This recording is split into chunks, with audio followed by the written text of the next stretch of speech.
Ladies and gentlemen, please take your seats as the program will begin momentarily.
You told the American people that we would have a vaccine before the end of the year, and some scoffed at that timetable.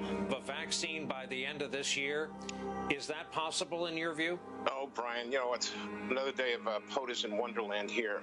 It is preposterous. Could be January, could be later. We don't know.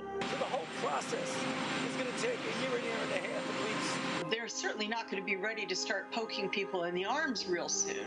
I still think 12 to 18 months is an aggressive schedule, and I think it's going to take longer than that to do so. There's no prospect that there's going to be a vaccine available for the majority of the American people before the middle of next year. It is impossible to get that done by the end of the year. Operation Warp Speed is unequaled and unrivaled anywhere in the world.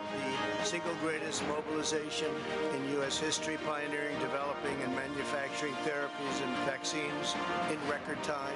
Operation Warp Speed is doing something that's never been done before in history. The first Americans will get shots in arms in the second half of December. That's incredible, Elizabeth. The timeline has just been jaw-dropping. We were able to and empowered to make all the right calls and decisions. Well, this is a rather remarkable moment because it is true. This is Warp Speed. Warp Speed is being run in a non-political way, in a way we can be proud of. We believe we're going to have people getting vaccinated, millions of people, before Christmas this year. It's just unheard of in the history of public health, this accomplishment.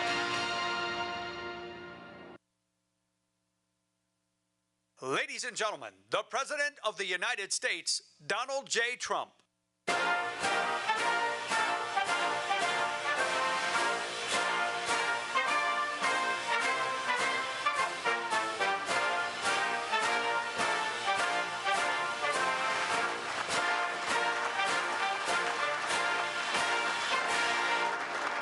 Thank you very much.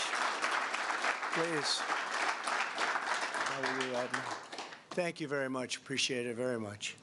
I'm honored to welcome doctors, scientists, industry executives, and state and local leaders to our historic Operation Warp Speed Vaccine Summit. It's been some journey for all of us. It's been an incredible success. We're grateful to be joined by Vice President Mike Pence, who has done an absolutely incredible job on the coronavirus task force. Mike, thank you. Stand up, Mike. Great job.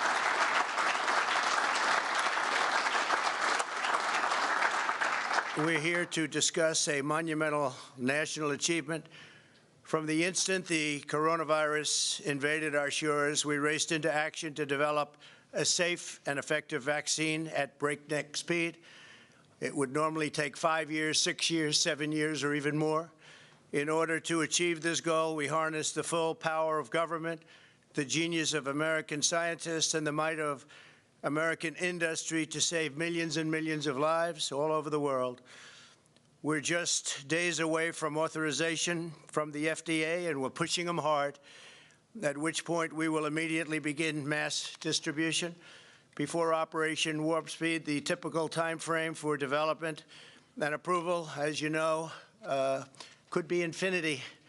And we were very, very happy that we were able to get things done at a level that nobody has ever seen before. The gold standard vaccine has been done in less than 9 months. On behalf of the entire nation, I want to thank everyone here today who has been involved in this extraordinary American initiative. I also want to recognize members of my administration who have worked tirelessly in this effort. Alex Azar, please, Alex. Where's Alex? Thank you, Alex. Great job. Monsef Slawi, where are you, Monsef? Thank you very much. Great job. A man who's now going to be very important, General Gus Perna. I have no doubt about it, right? Logistics.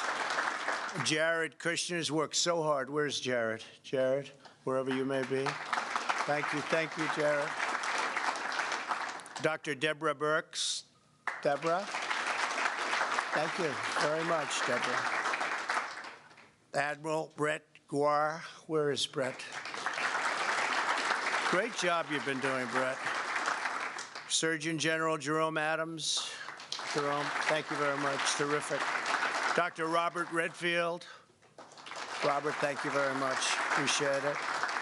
Administrator Seema Verma. Seema, thank you. Dr. Peter Marks. Peter? Where's Peter? Thank you. Paul Mango, Adam Bowler, and Brad Smith. Thank you very much. Great job. Thank you all very much. Incredible job. And many others also. Many, many others. We're also grateful to be joined by Governors Greg Abbott. Where's Greg? Bill Lee. Bill? Thank you. Thank you. Thank you, Bill. Ron DeSantis. Ron. Thank you, Ron. Thank you. Thank you very much. Great job, Ron. And John Bell Edwards. John Bell. Thank you. Thank you, John Bell. Thank you very much. As well as Senator John Barrasso, who's a fantastic doctor also, by the way, I have to say. When I need info on that subject, I call up John. Thank you, John, very much. Senator Steve Daines, congratulations on a great win. Great win. That was easier than you thought, it turned out, right? It was a little easier than you thought. Great going. We're proud of you. Congressman Greg Walden. Greg, thank you very much. Thank you very much. And Congressman Brad Wenstrup. Thank you, Brad. Great job. And many, many others. My administration provided a total of $14 billion to accelerate vaccine development and to manufacture all of the top candidates in advance, long in advance.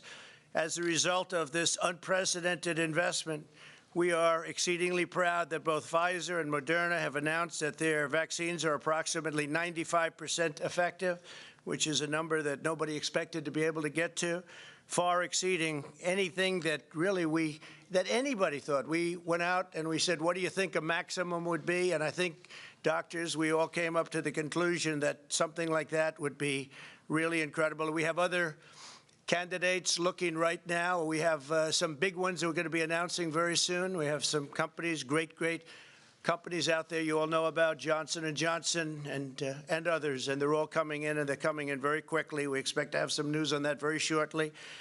And we have worked very well with the companies, but if for any reason we have any problems, we will be instituting the Defense Production Act, and we will make sure that we don't have any problems for very long. We've instituted it before. 2 additional companies, AstraZeneca and Johnson & Johnson. As you know, the Johnson & Johnson's a one-dose, one-shot vaccine, so we're going to see how that works. That would be very helpful if that all came out, and I think it probably will. Also, they're showing tremendous promise, all of them, tremendous promise. We're very hopeful that the FDA will authorize the Pfizer vaccine within days. We've got to get it moving. And Moderna vaccine almost immediately thereafter. Large numbers of tests and samples have been done, so hopefully that'll go very quickly.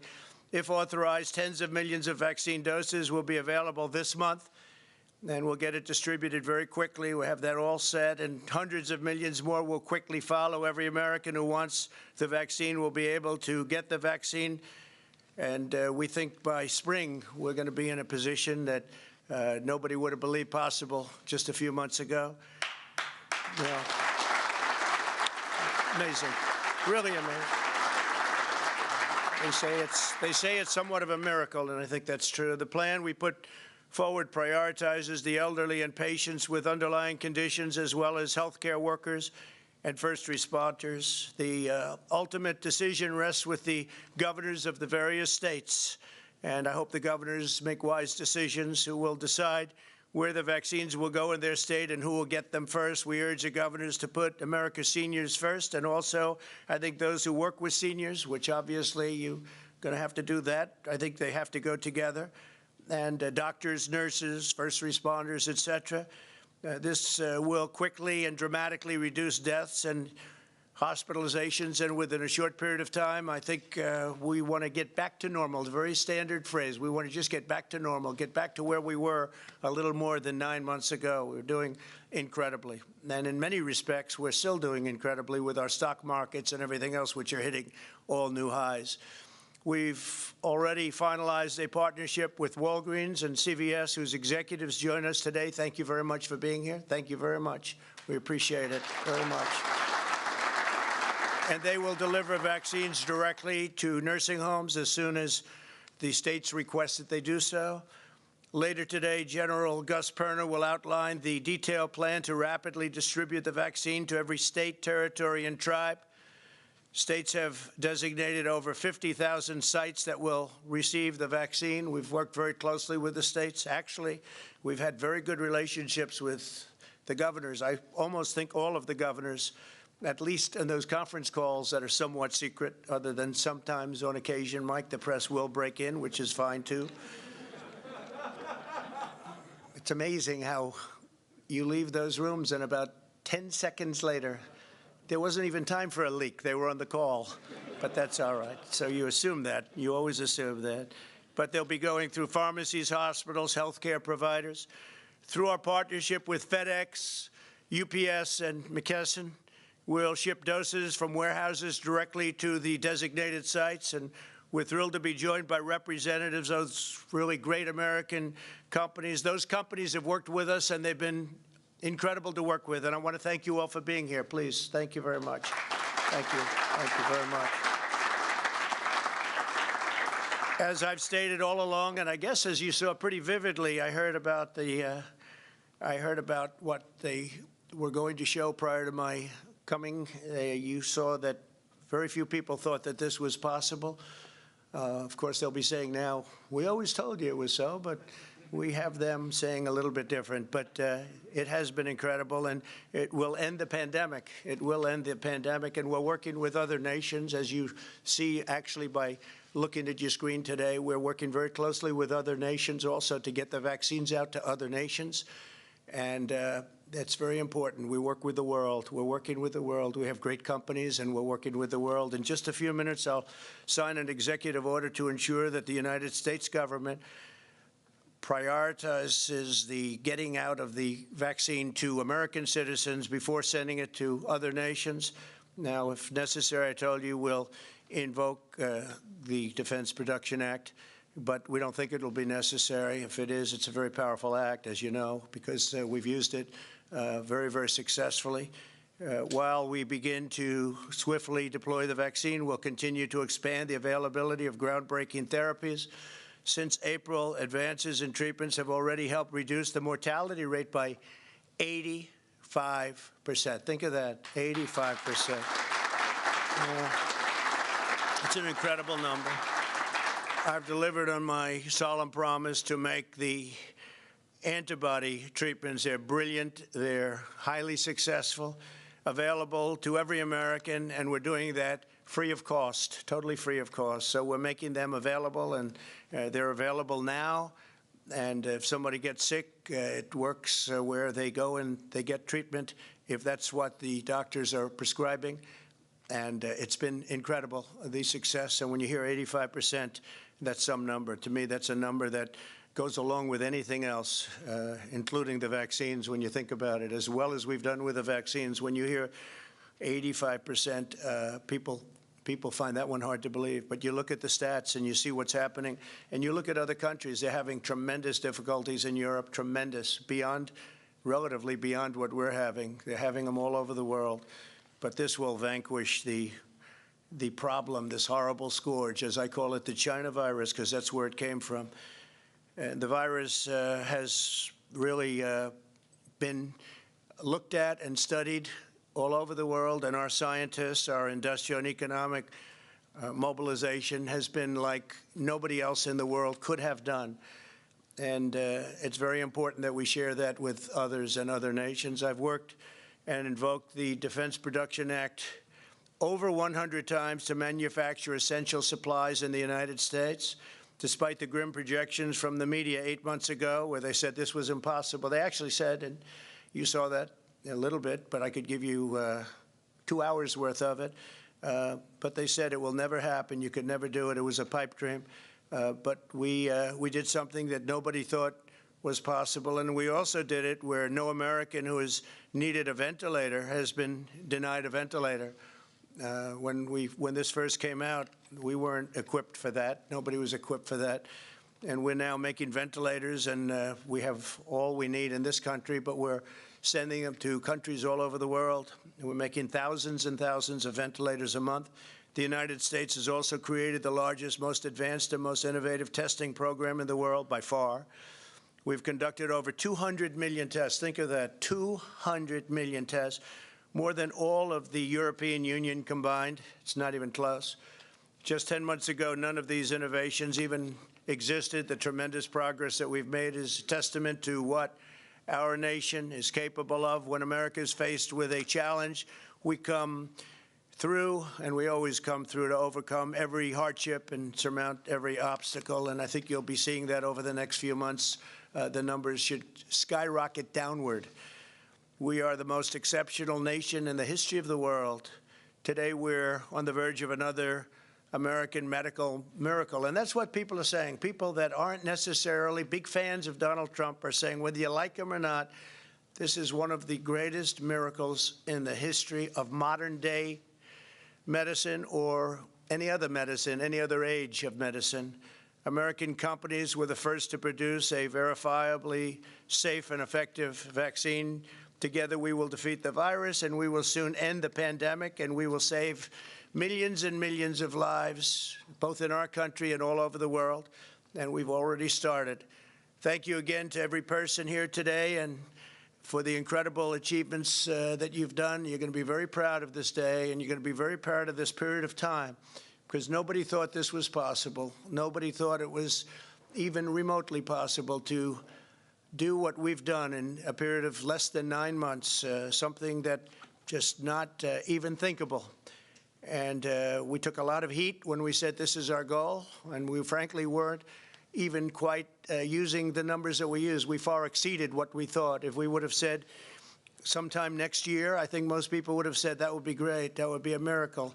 But we did it long before sometime next year. So now I want to ask several leaders who have been crucial in this effort to join me on stage as I sign the executive order to ensure that American citizens have first priority to receive American vaccines, and then we're going to be working with other countries all over the world, and I think we'll be able to start doing that almost immediately also, because we have millions of doses coming in.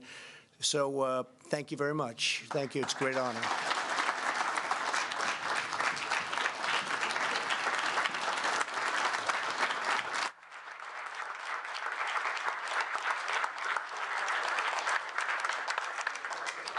Thank you.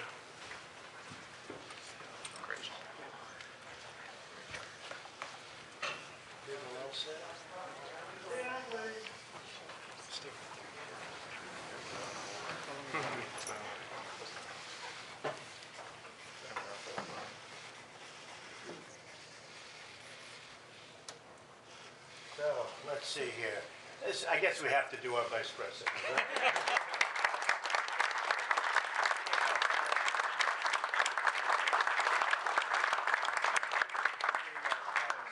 Spread that around. Spread the wealth.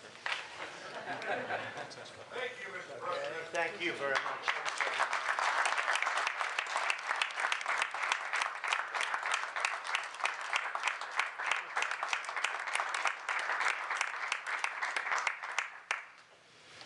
Thank you very much, everybody. Thank you.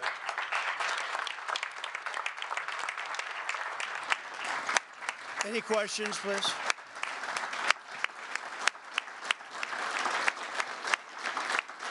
Thank you. Thank you.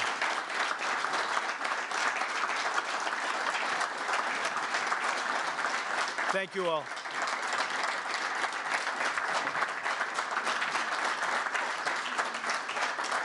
Any questions, please?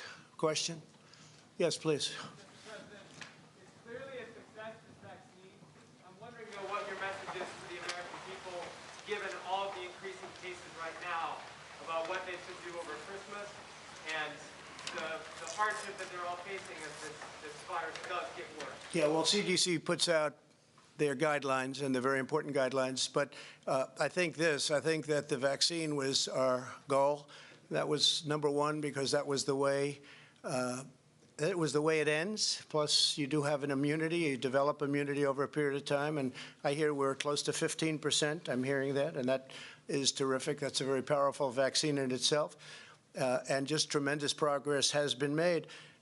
One of the reasons we do show so many, and I say this and I've been saying it for a long time, so many cases is because of the fact that we have 200 million tests. And you take, I think India is actually in second place with just a fraction of that number. So we're many times greater than the second country. And India has 1.4 billion people, where our testing program has been incredible.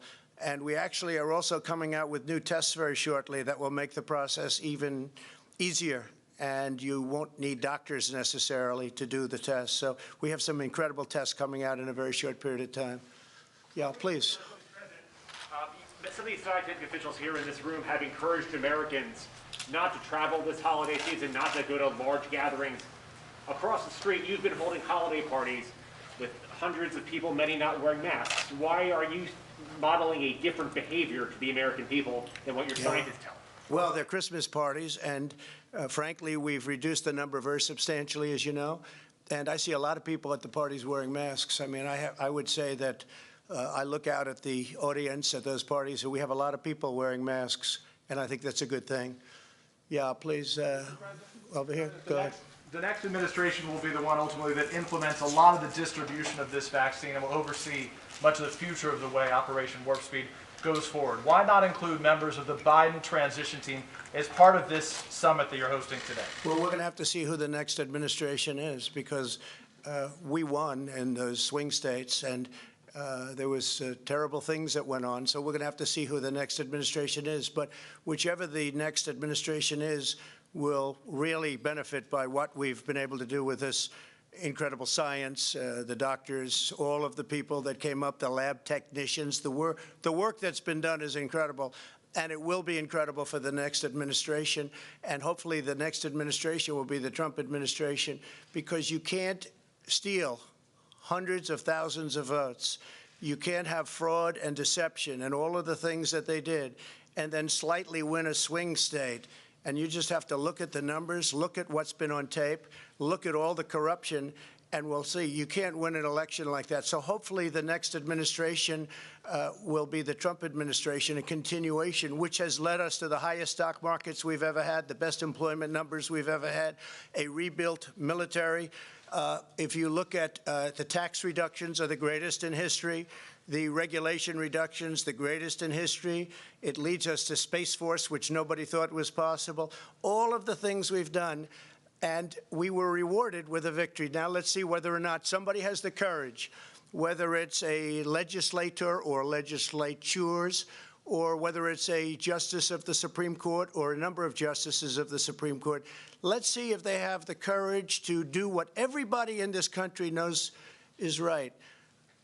I received almost 75 million votes, the highest number of votes in the history of our country for a sitting president, 12 million more than the 63 million we received 4 years ago.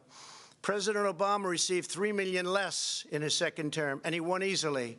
I received 12 million more, which, by the way, is a record, 12 million more. And they say that when the numbers came out, and the numbers came through machines, and all of those ballots were taken away and added. All you have to do is turn on your local television set, and you'll see what happened with thousands of ballots coming out from under tables, with all of the terrible things you saw. All you have to do is take a look, and if somebody has the courage, I know who the next administration will be. And I'll tell you what, life will be much easier for this country because of what we've done right now. And because of a lot of the people in this room, the job you've done on the vaccine, together with a lot of others, has been a modern-day miracle. And it's really been acknowledged as such. And I want to thank you. I want to give you my love, and I want to give you my thanks, because you're very special people. And now, good luck. You distribute that, General, and really set records, okay? Set records just like we've been doing for 4 years. Thank you very much. Thank you, everybody. Thank you.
Good afternoon, everyone. I'm Paul Mango. I'm the Deputy Chief of Staff at the Department of Health and Human Services, and I'll be your host for the balance of the afternoon.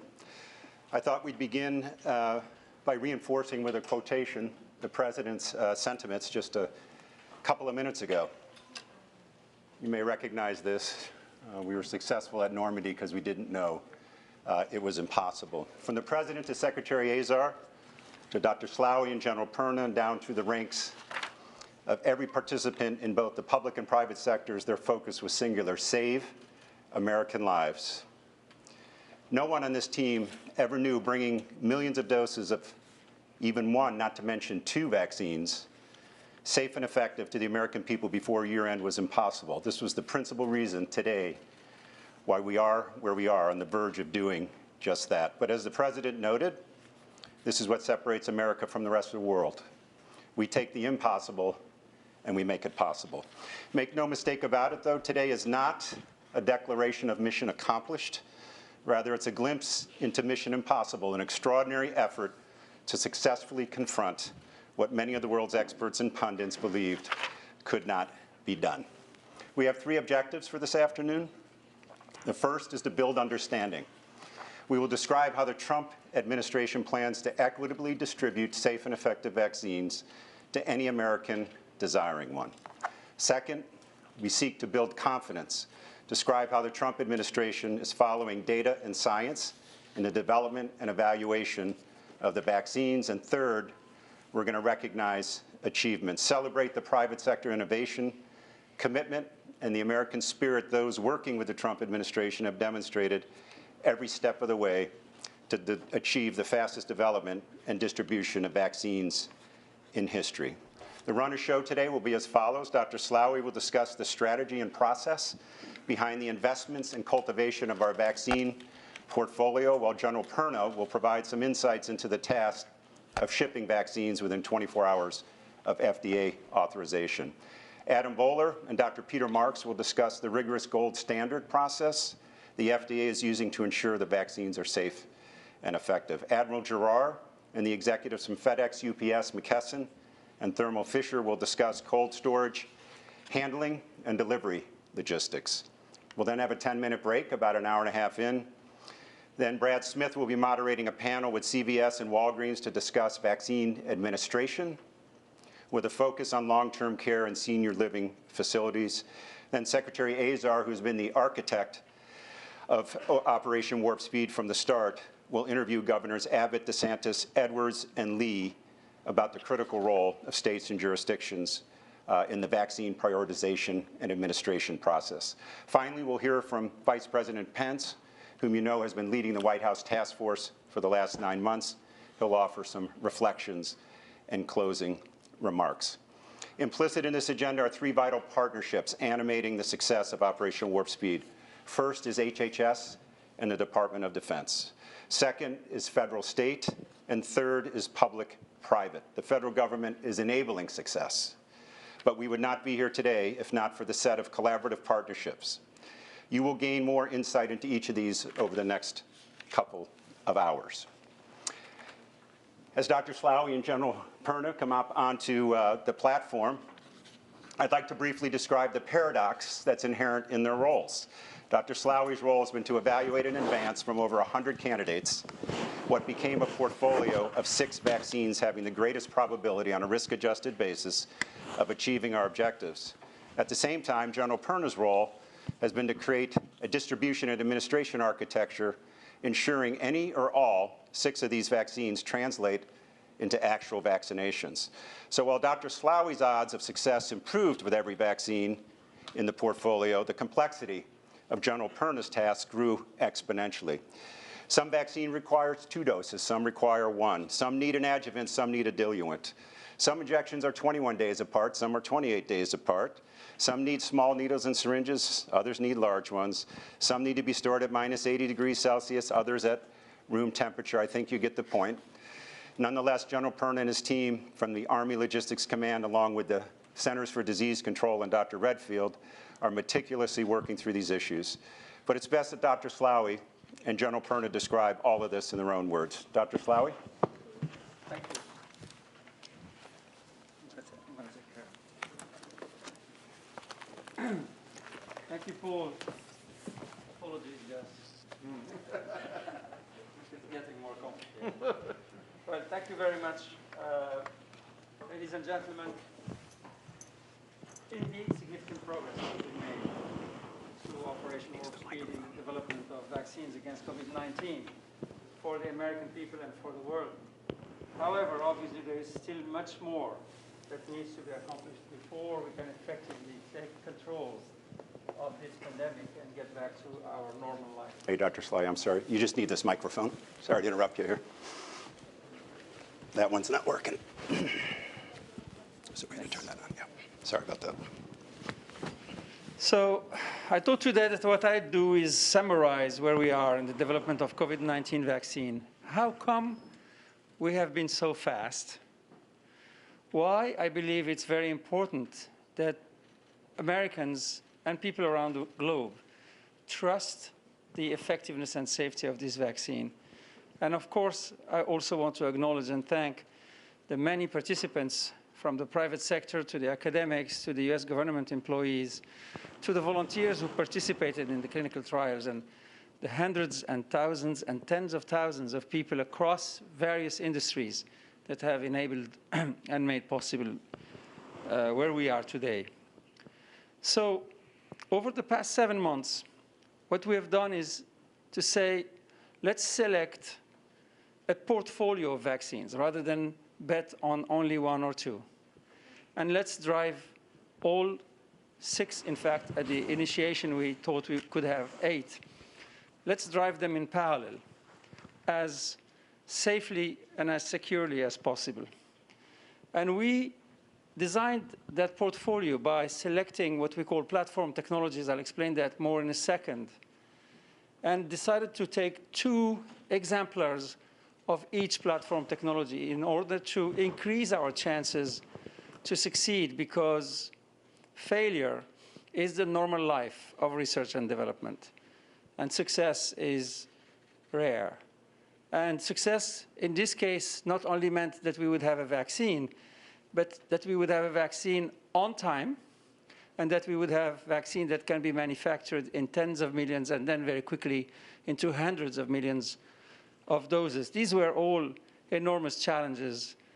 And as we stand today, I think we are beginning to have some successes. 2 of the vaccines using one platform technology called messenger RNA have demonstrated, I believe, exceptional efficacy, 95 efficacy on average against disease. Importantly, they have both 100% efficacy against severe disease. They are equivalently efficacious in people over the age of 65, and importantly also in the diverse population that constitute our nation. I think there are very important achievements, and these 2 vaccines, one by Pfizer and one by Moderna, remarkably gave similar results, even though they were developed completely independently and designed completely independently. In fact, at the onset, competitively. These 2 vaccines will be reviewed by the FDA, as you know, on December 7th for the Pfizer vaccine and on December 17th for the Moderna vaccine. And we hope, I read today the comments from the FDA that are encouraging, that we hope these vaccines are likely to be approved and made available into several tens of millions of doses very quickly to the US population. 2 other vaccines from the portfolio using a different platform technology, which are a virus that's unable to replicate, that cannot infect you, but is able to deliver to you the vaccine, are in advanced phase 3 trials. One of them by Johnson & Johnson has already recruited more than 35,000 subjects in the phase 3 trial.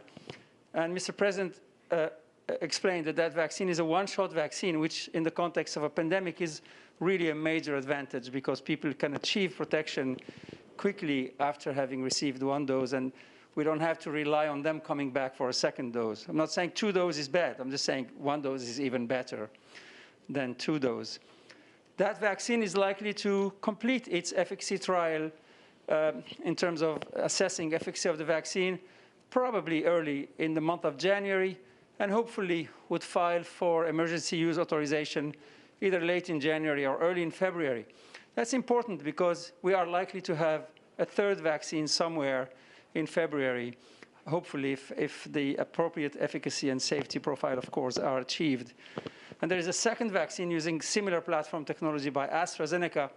That vaccine is also being tested in a phase 3 trial here in the US, where 17,000 plus subjects have already been recruited, and where we project that efficacy may be achieved somewhere in the end of January or early February, and maybe by late February or early March, that vaccine could become available if approved by the FDA to further increase the number of vaccine doses we have to immunize the nation and the world. And finally, we have 2 more vaccines using a third platform technology, which is a more classical platform technology, using recombinant proteins.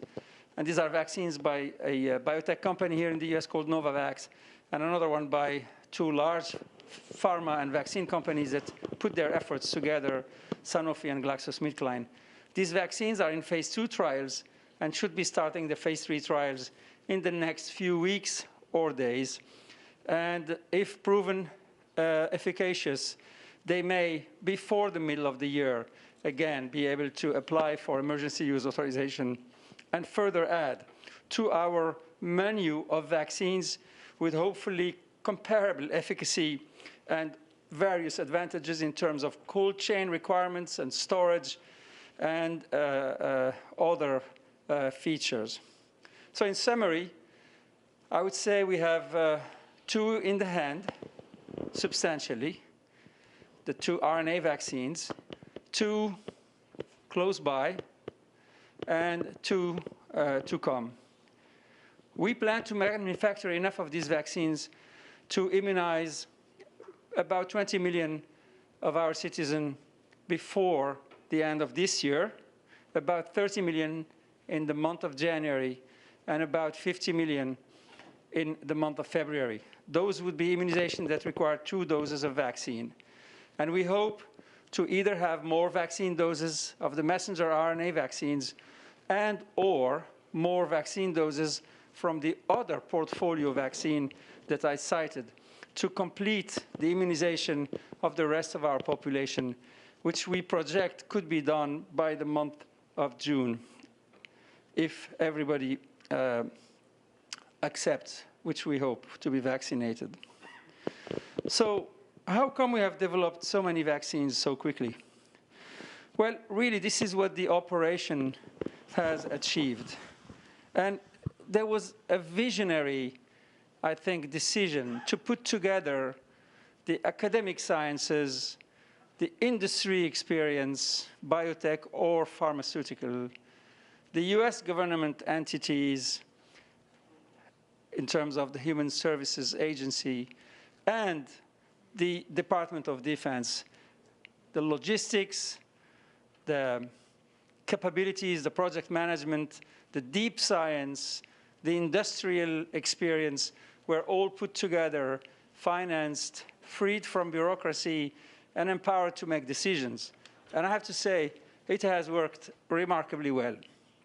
Yet, that was, I think, the necessary context in which speed was able to be achieved. But specifically, why were we so fast? 3 main reasons. The first reason is we were able to cut the front part of the discovery and development process of a vaccine from years to literally weeks, thanks to the use of what's called platform technologies.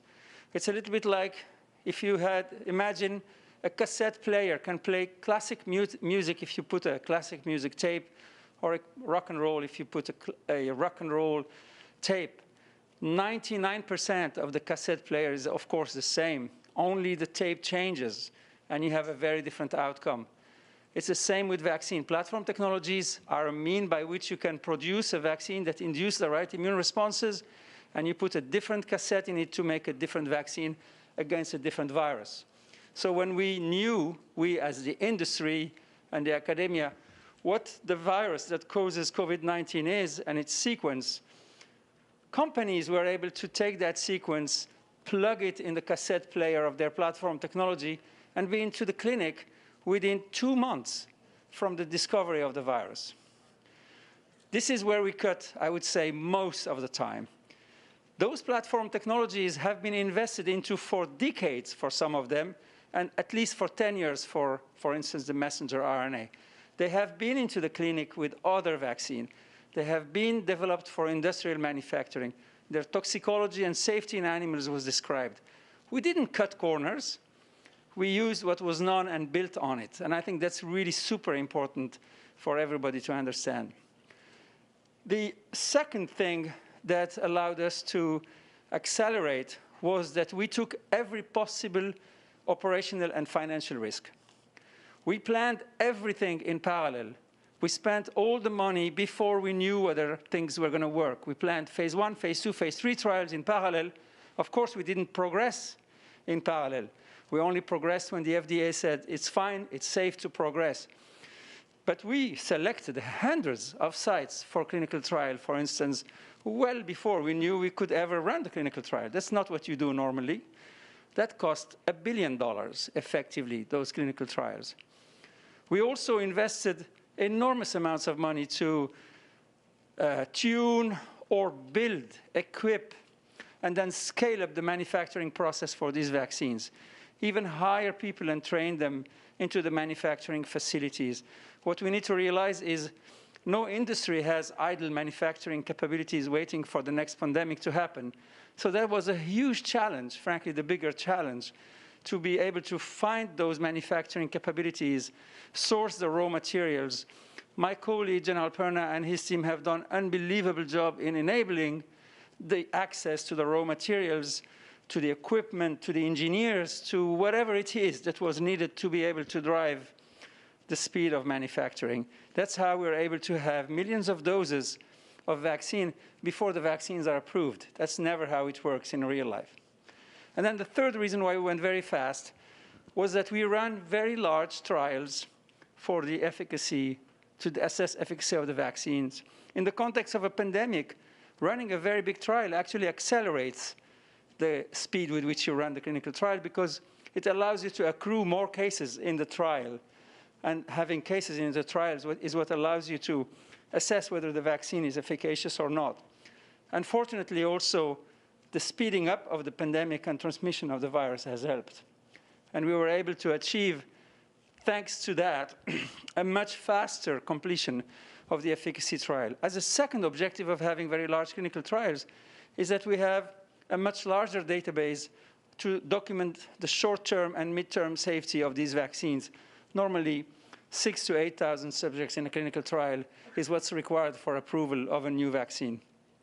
These are the key reasons why we have been able to accelerate the development of these vaccines. We did not cut corners, and these are the reasons why I really have a plea to all of us to keep our minds open, to keep our ears open, to remain receptive to facts, to science, to information that will be made available transparently. You will witness that as of Thursday through the FDA process, where every single bit of information and data that has been generated will be available and accessible to everybody to look into.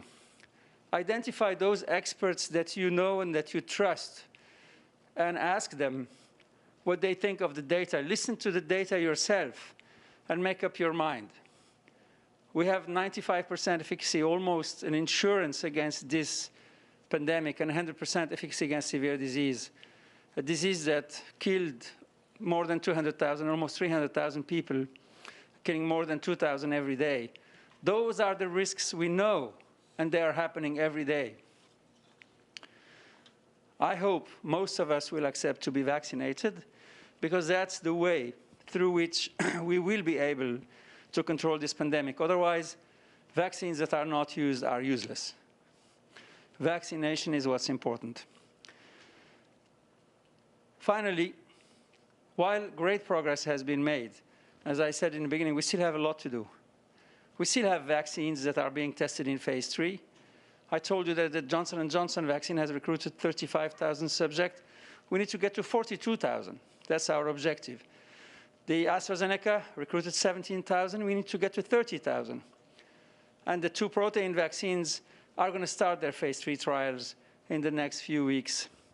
So we need all of you, please, to volunteer or continue to volunteer to participate into the clinical trials, because it is thanks to the 44,000 volunteers who participated in the Pfizer trial and 30,000 volunteers who participated in the Moderna trial that we have been able to assess that these vaccines work. It is your generous action, and I would call on your civic sense to please continue to participate in the clinical trials, even if 2 vaccines may very well be approved in the next few weeks.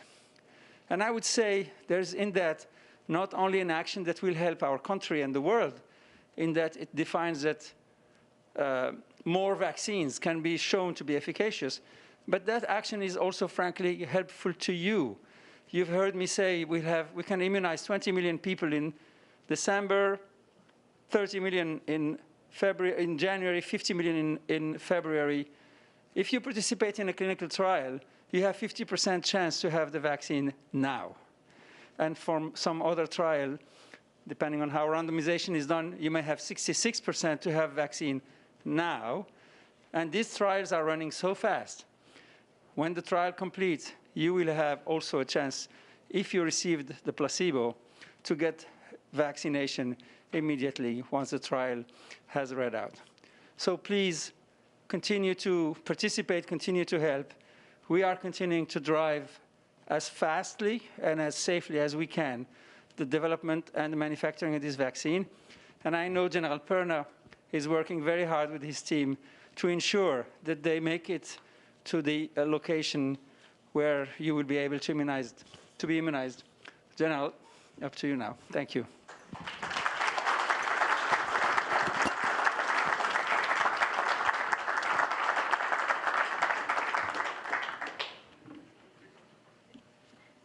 Can everybody hear me all right? Yes, sir. Great. Well, thank you, and it's a great honor to be here, and it's a great honor to co-lead this effort with Dr. Moncef Slaoui, a world-renowned scientist, and I just tell you, a personal friend and somebody that's helped me grow personally and professionally over the last 6 to 7 months. And again, Dr. Slaoui, thank you so much. Okay, so it's clear to everybody that I am not a scientist. I am a soldier, and I'm very proud to be a soldier, serve under Secretary McCarthy and Chief of Staff of the Army, General McConville, and I just feel obligated to say it is an honor to serve our country and our nation as a soldier. And I just want to say thanks to all the servicemen and women that are out there every day sacrificing for what we do. Since the moment I've been appointed as the co-leader of this task force, every waking moment is about one purpose.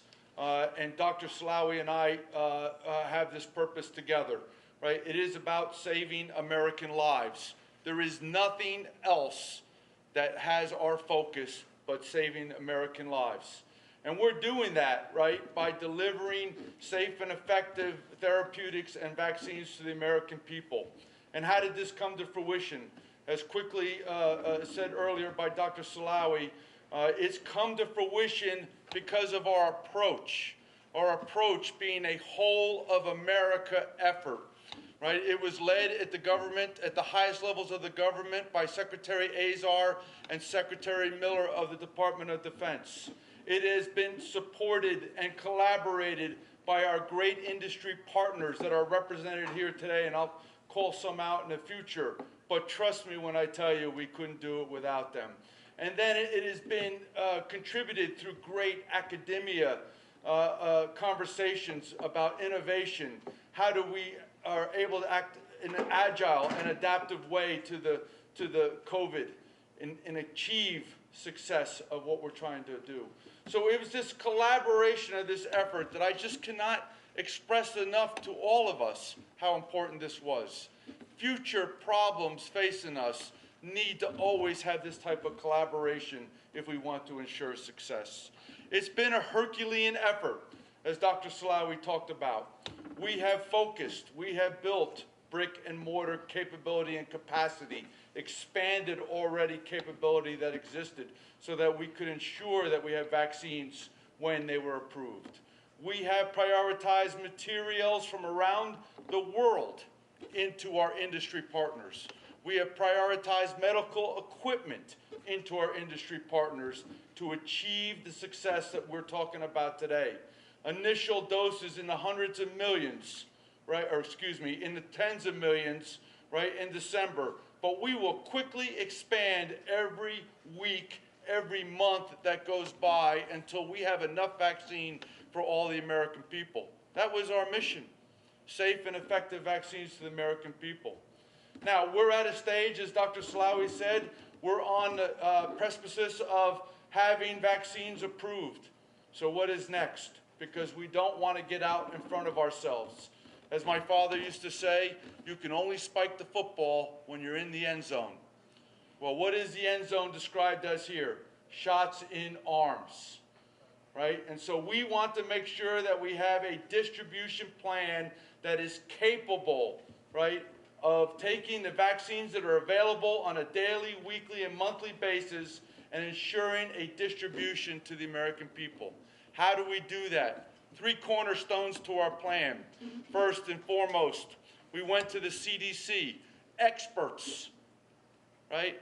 Not part-time, experts in managing vaccines and medicines in distribution to the American people. We collaborated and we partnered with them, led by Dr. Butler, supported by, led by Dr. Redfield, supported and providing leadership through Dr. Butler, Dr. Messonnier, Dr. Patel, and hundreds of others that are true professionals in how to manage and distribute this vaccine. Very, very important to our success. Second, we went to private industry. Why? Private industry knows how to do this. They do it every day.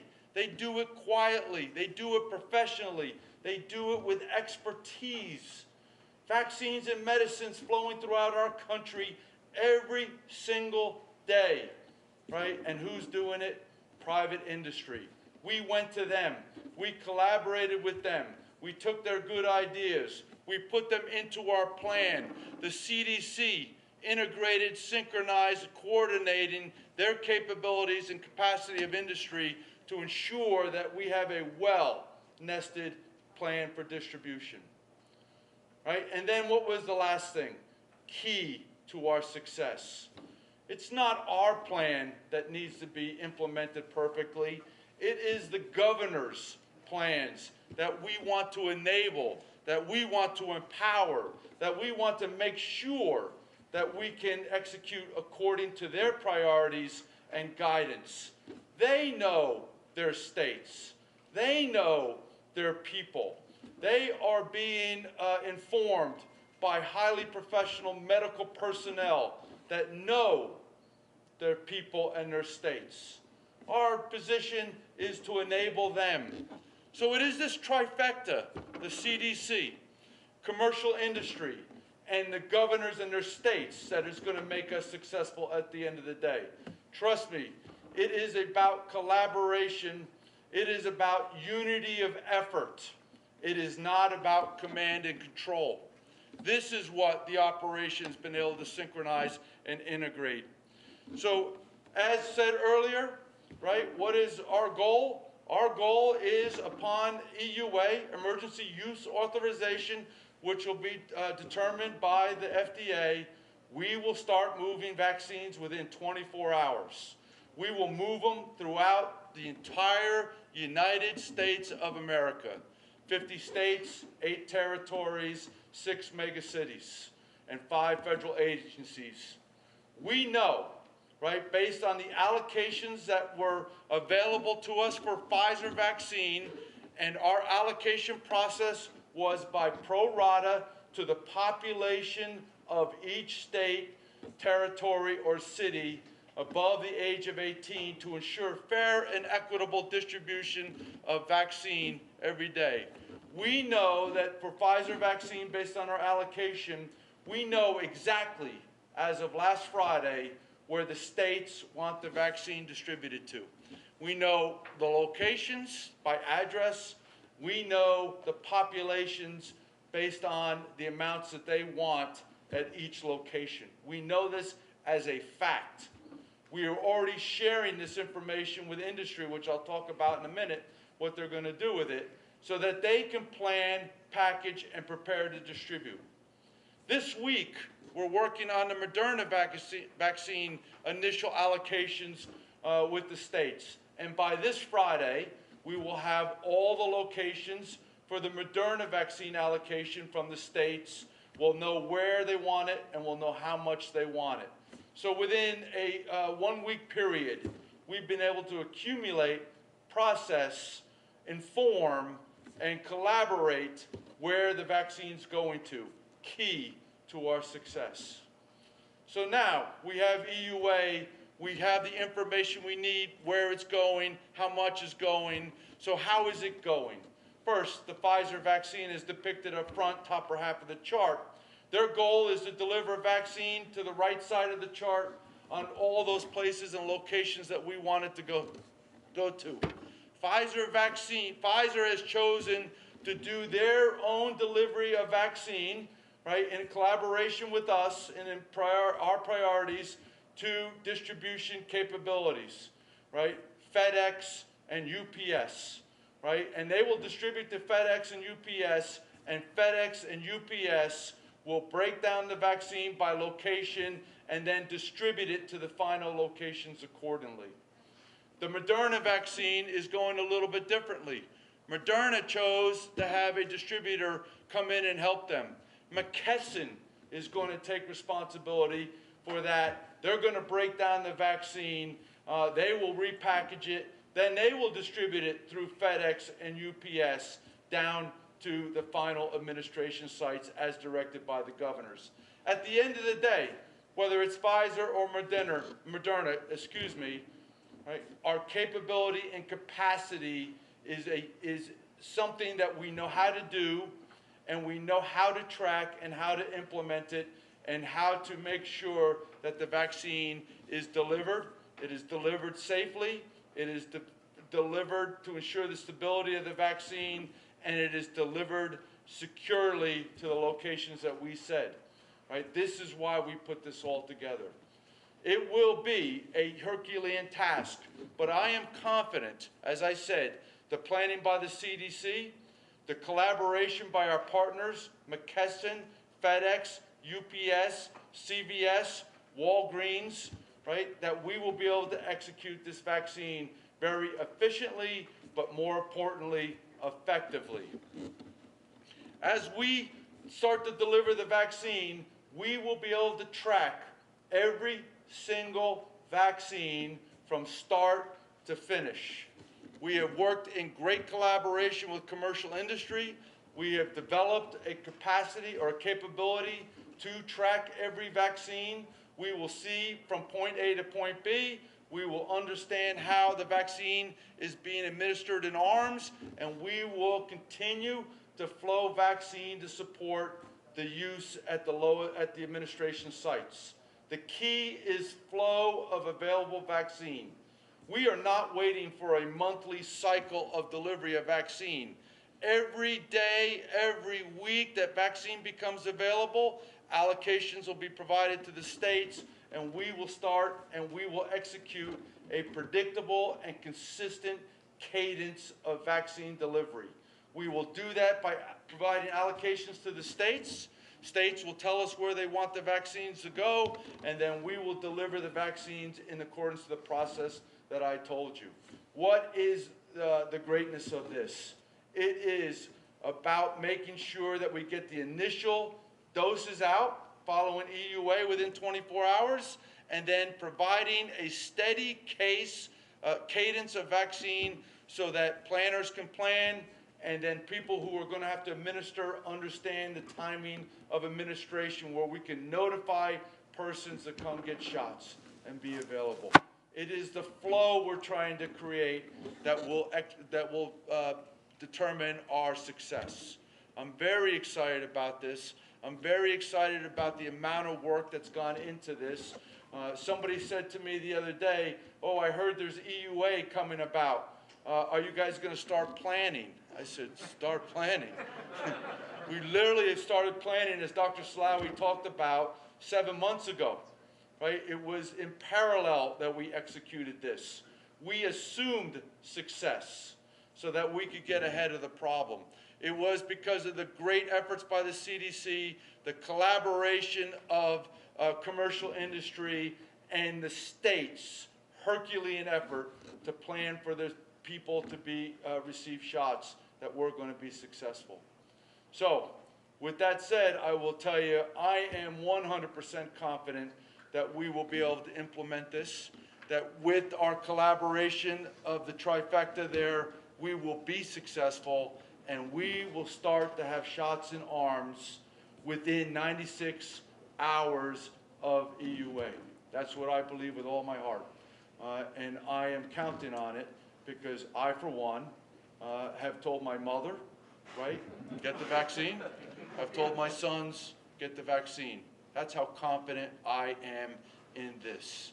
So I ask for you, as Dr. Slaoui said at the end, right? All of us, the American people, we can beat this only together, right? We can do this if we do it together, right? Be informed, right? Don't be led. Understand, do your research, hold yourself accountable to hearing both sides of the story, and then make an individual decision that's best for yourself and your family and your community, right? And if we do that, we will be successful and we will defeat, right, the enemy, which is COVID. So with that said, thank you everybody for your time. It's a real pleasure.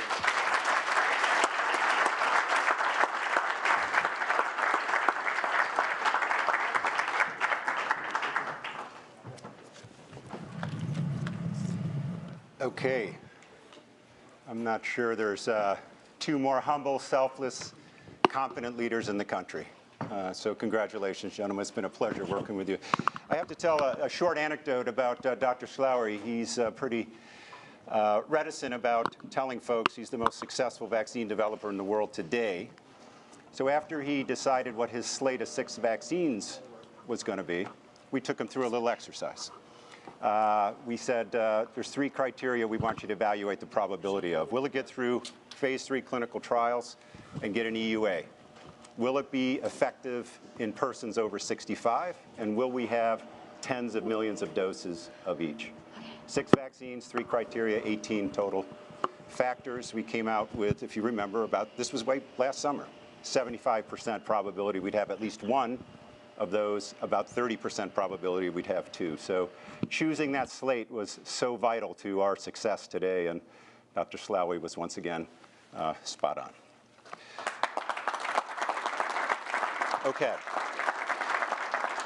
So now we move on to objective number 2, which is building confidence. And you will have Adam Bowler, who's been one of the Operation Warp Speed board members, have a discussion with Dr. Peter Marks, who's the director for the Center of Biologics Evaluation and Research. For those of you who don't know that, it's the agency that will actually evaluate and hopefully approve the emergency use authorizations for the vaccines. And they're going to talk through the truly gold standard process that the FDA has utilized over the last several months. They've had input into the clinical trials.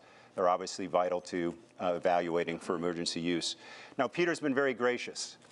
He's literally has staff working 3 shifts, 24 hours a day, 7 days a week. He did not want to leave his staff today to come down and talk to you, but we thought it was much more important for the American people to hear from him briefly about the rigorous process, the exacting process that he is taking his team through to evaluate these. And when he's done, he's going to head right back out to the FDA. So thank you for that, Dr. Marks. And Adam Bowler and Dr. Marks, come on out.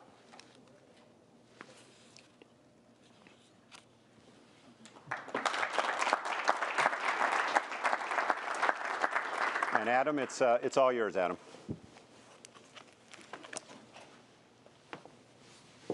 Thanks very much, Paul. You guys hear me okay? Is it working? Well, thanks so much for joining me, Dr. Marks. And I've had the pleasure of getting to know you over the last number of months, and you lead an unbelievable team of physicians and scientists at the FDA, and I know the American people owe it to all of you for your hard work. So first, thank you very much for being here. No, thank you very much. Let me start. Obviously, this has been an unbelievably rapid development cycle from a vaccine perspective. So maybe take us through what is the difference between this approach versus the traditional approach, which would take so long. So take us through that. Right. So I think Dr. Slawi alluded to this, but I'll just kind of try to say it in a different way. You know, normally vaccine development is something that is de-risked so that one completes each step, stops, looks, then goes to the next step, stops, looks, then goes to the next step. And at the end of the process, one really ramps up manufacturing. What was done here is instead of that serial one after the other process, many things were collapsed and done at the same time. And I think General Perna noted that instead of waiting till the very end to decide how you're going to distribute the vaccine, instead of waiting till the end to decide that you're going to manufacture large amounts of vaccine at risk, these were done at the same time. And what that means by doing things in a parallel manner is that corners were not cut here. This is a vaccine that's gone through, these vaccines are going through the large kinds of trials that we would expect from prophylactic vaccines, preventative vaccines that are going to be given to large numbers of people. Just to give you just a number, the average vaccine development program for the kind of prophylactic preventative vaccines that we're talking about is about 21,750 people enrolled. So these programs with from 30,000 to 45,000, 44,000 patients enrolled or individuals enrolled, that's a pretty nice size program. And so that's giving us kind of the gold standard types of a clinical trial program that we'd like to see for preventative vaccines. Thank you, Dr. Marks. Now, one question that's circling, and Dr. Salawi just talked about it, is whether Americans should take this vaccine. So let me ask that question to you, is why should Americans trust these vaccines? So the reason why I'm sitting here today and the reason why we're going through the process that we're going through at FDA is so that Americans can trust a vaccine that they're going to receive. The FDA is known around the world for its regulatory rigor. We're one of the only regulators in the world where we don't just take the data that's handed to us from companies and look at it. We actually take the data listings, the raw data that gets sent to us, and do analyses ourselves on that. And it's a group of over 150 people working right now at FDA to go through and do these type of analyses to make sure that the vaccine is what it says it is, to make sure we fully understand the side effect profile, to understand sometimes we learn things that the manufacturers didn't even know about their own vaccines by doing our analyses. And so by doing that hard work, the folks are making sure that when it comes through this process, we're going to have a vaccine that has efficacy that we can trust, safety that we can trust, and quality that we can trust, which is what Americans deserve, because all the people working at FDA right now are thinking about this vaccine as if it's one that they want to take, they want to have their families take, and then have our extended family in the United States take. And this is really important, that we're only going to get there if we do this all together by taking vaccines together. This is a time where we have to rebuild our trust in vaccines. And we hope by the transparent process that we're using, by going to an advisory committee in the public view, where people will see the data that's being put forth, where there'll be a discussion among academic experts of the safety, effectiveness, and the quality of these vaccines, that people will see nothing's being hidden. that these are vaccines that when we say at FDA they're safe and effective, it means we've done our best job to make sure that they are safe and effective for all of us to roll up our sleeves and take. Thank you, Peter. Could you expand a little bit on the clinical trial process? I mean, the size, the scope, give me a little sense of that. So these clinical trials that involve the randomization, so flipping a coin and putting a one-to-one person getting a placebo or an inactive product versus the active vaccine, where we have 15,000 people in each arm to compare them, means that we have a very large size trial, which not only lets us get to the efficacy quicker, as Dr. Slaoui noted, but also gives us a very nice size safety database. And although normally we'd like to have longer follow-up of individuals perhaps than we'll have right now, we're able to make up for that by following the people who were in the clinical trials for longer periods of time, and by the fact that over the past 10 years in the United States, we've developed a very robust safety surveillance system which uses large databases covering hundreds of millions of lives to be able to look at specific adverse events to make sure that there aren't problems coming up after these vaccines are given to people. And we wouldn't let them out there in the first place if we thought that there was any significant chance of that, but we are going to make sure by monitoring them that there aren't things that emerge as they're used. What happens next? I mean, I know obviously the FDA is going to go through their process. A lot of people are expecting, we all hope for authorization. So assuming that happens, assuming you went through and issued the EUA, what happens next?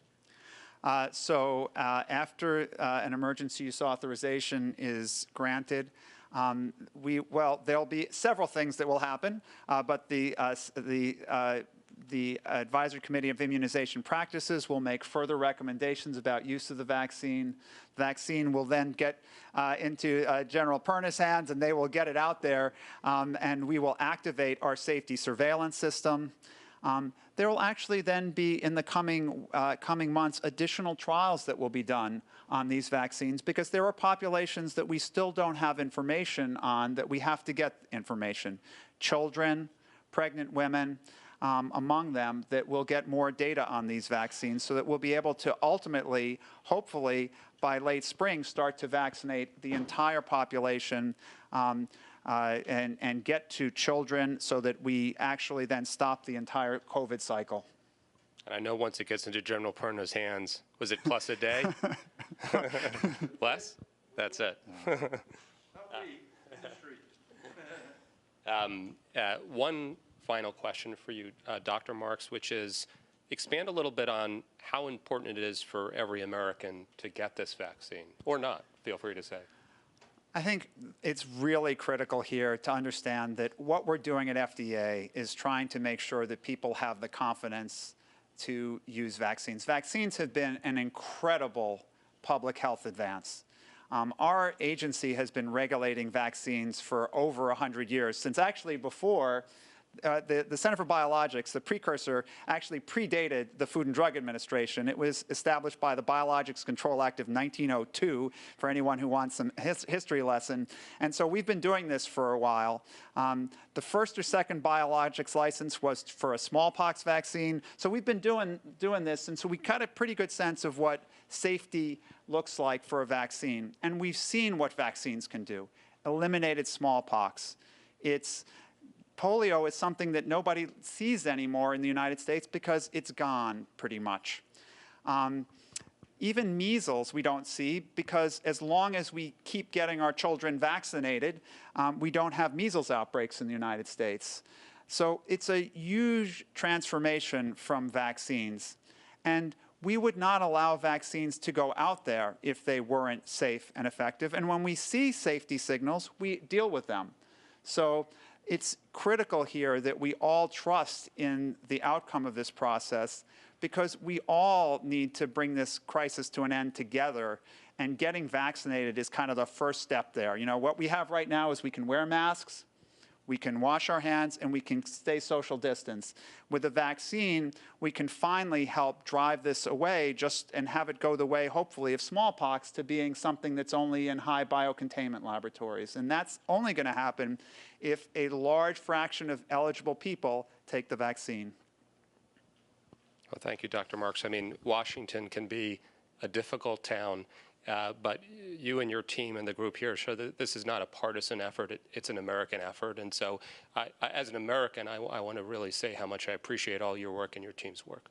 Thanks very much. I have to say I have an incredible team of diverse individuals who are so committed to this that they have worked tirelessly, and they'll continue to work tirelessly with these vaccines and additional vaccines till we have what we need to beat COVID-19. Thank you. Thanks.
Okay, so I think we're going to call this the show and tell panel, but just a little story about Dr. Peter Marks. Little known fact, he's actually the one who coined the term Operation Warp Speed so many months ago, and was actually very involved early on in the initial aggregation of the candidates, the vaccine candidates from around the world that were eventually screened. And as I said, we determined there were 6 that would be good candidates. So we're going to now turn to the topic of logistics, the logistics of vaccine distribution, and we'll have the Assistant Secretary of Health, known pretty well to many of you, Admiral Gerard. He'll lead a panel comprising Sean Siemens from McKesson, Richard Smith from FedEx, Wes Wheeler from UPS, and Mark Casper from Thermo Fisher. And I think just is a good time to reinforce again the vital role that the public-private partnership in Operation Warp Speed is playing. And we've made this statement before. With the exception of a very few federal agencies, such as the Veterans Administration, maybe the Indian Health Service, and a couple of others, it's highly unlikely that a federal employee will touch a vaccine dose before it's injected into Americans' arms. Highly unlikely a federal employee will touch that dose. And that goes to General Perna's point about this public-private partnership and all of our great partners. We're going to depend on them, and they possess, we believe, the most well-developed inventory management, transport, distribution, logistics, and vaccine administration capabilities in the world. We're simply building upon their foundation. We've already delivered close to 200 million flu vaccines just this season in the last 4 or 5 months in conjunction with the CDC and companies like those you'll hear from shortly. So this is, again, a great group of companies, our public-private partnership. And I'm going to hand it off to Admiral Gerard to take us through the next panel.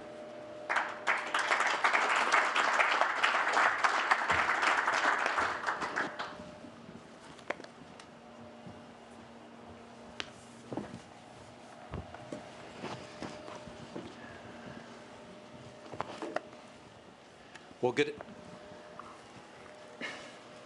Can you hear me? Is it on? Okay, great. Good afternoon, everyone. I'm very honored to be here, and I do want to say we are here representing many individuals: Surgeon General Vice Admiral Adams, Rear Admiral Wiaki, and myself are members of the United States Public Health Service Commission Corps, 6,100 men and women, all health professionals who've been at the front line of this pandemic. 4,300 have been deployed. The other 1,800 are on the front line in the Indian Health Service Bureau of Prisons. So shout out to all of them who are currently deployed.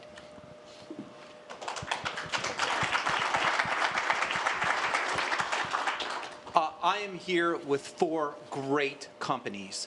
We're talking about their role in Operation Warp Speed, but they have been essential to our efforts to bring PPE, to distribute therapies like monoclonal antibodies, to bring tests throughout the country.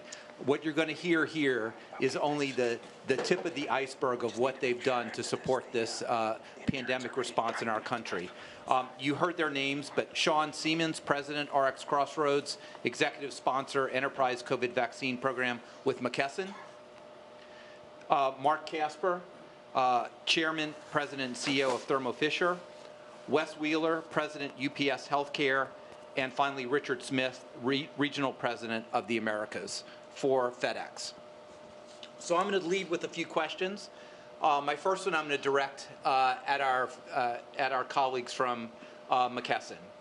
So let's talk generally. What is your role? And you saw it on the board earlier in distributing vaccines, including kitting of the needed supplies like syringes and needles. Well, thank you, Admiral, for your leadership, and I want to thank all of our public-private partners in Operation Warp Speed. It's both an honor and a privilege for McKesson to play such an important role at this time for our country. For those of you who are not familiar with McKesson, we're one of the largest healthcare companies in the world.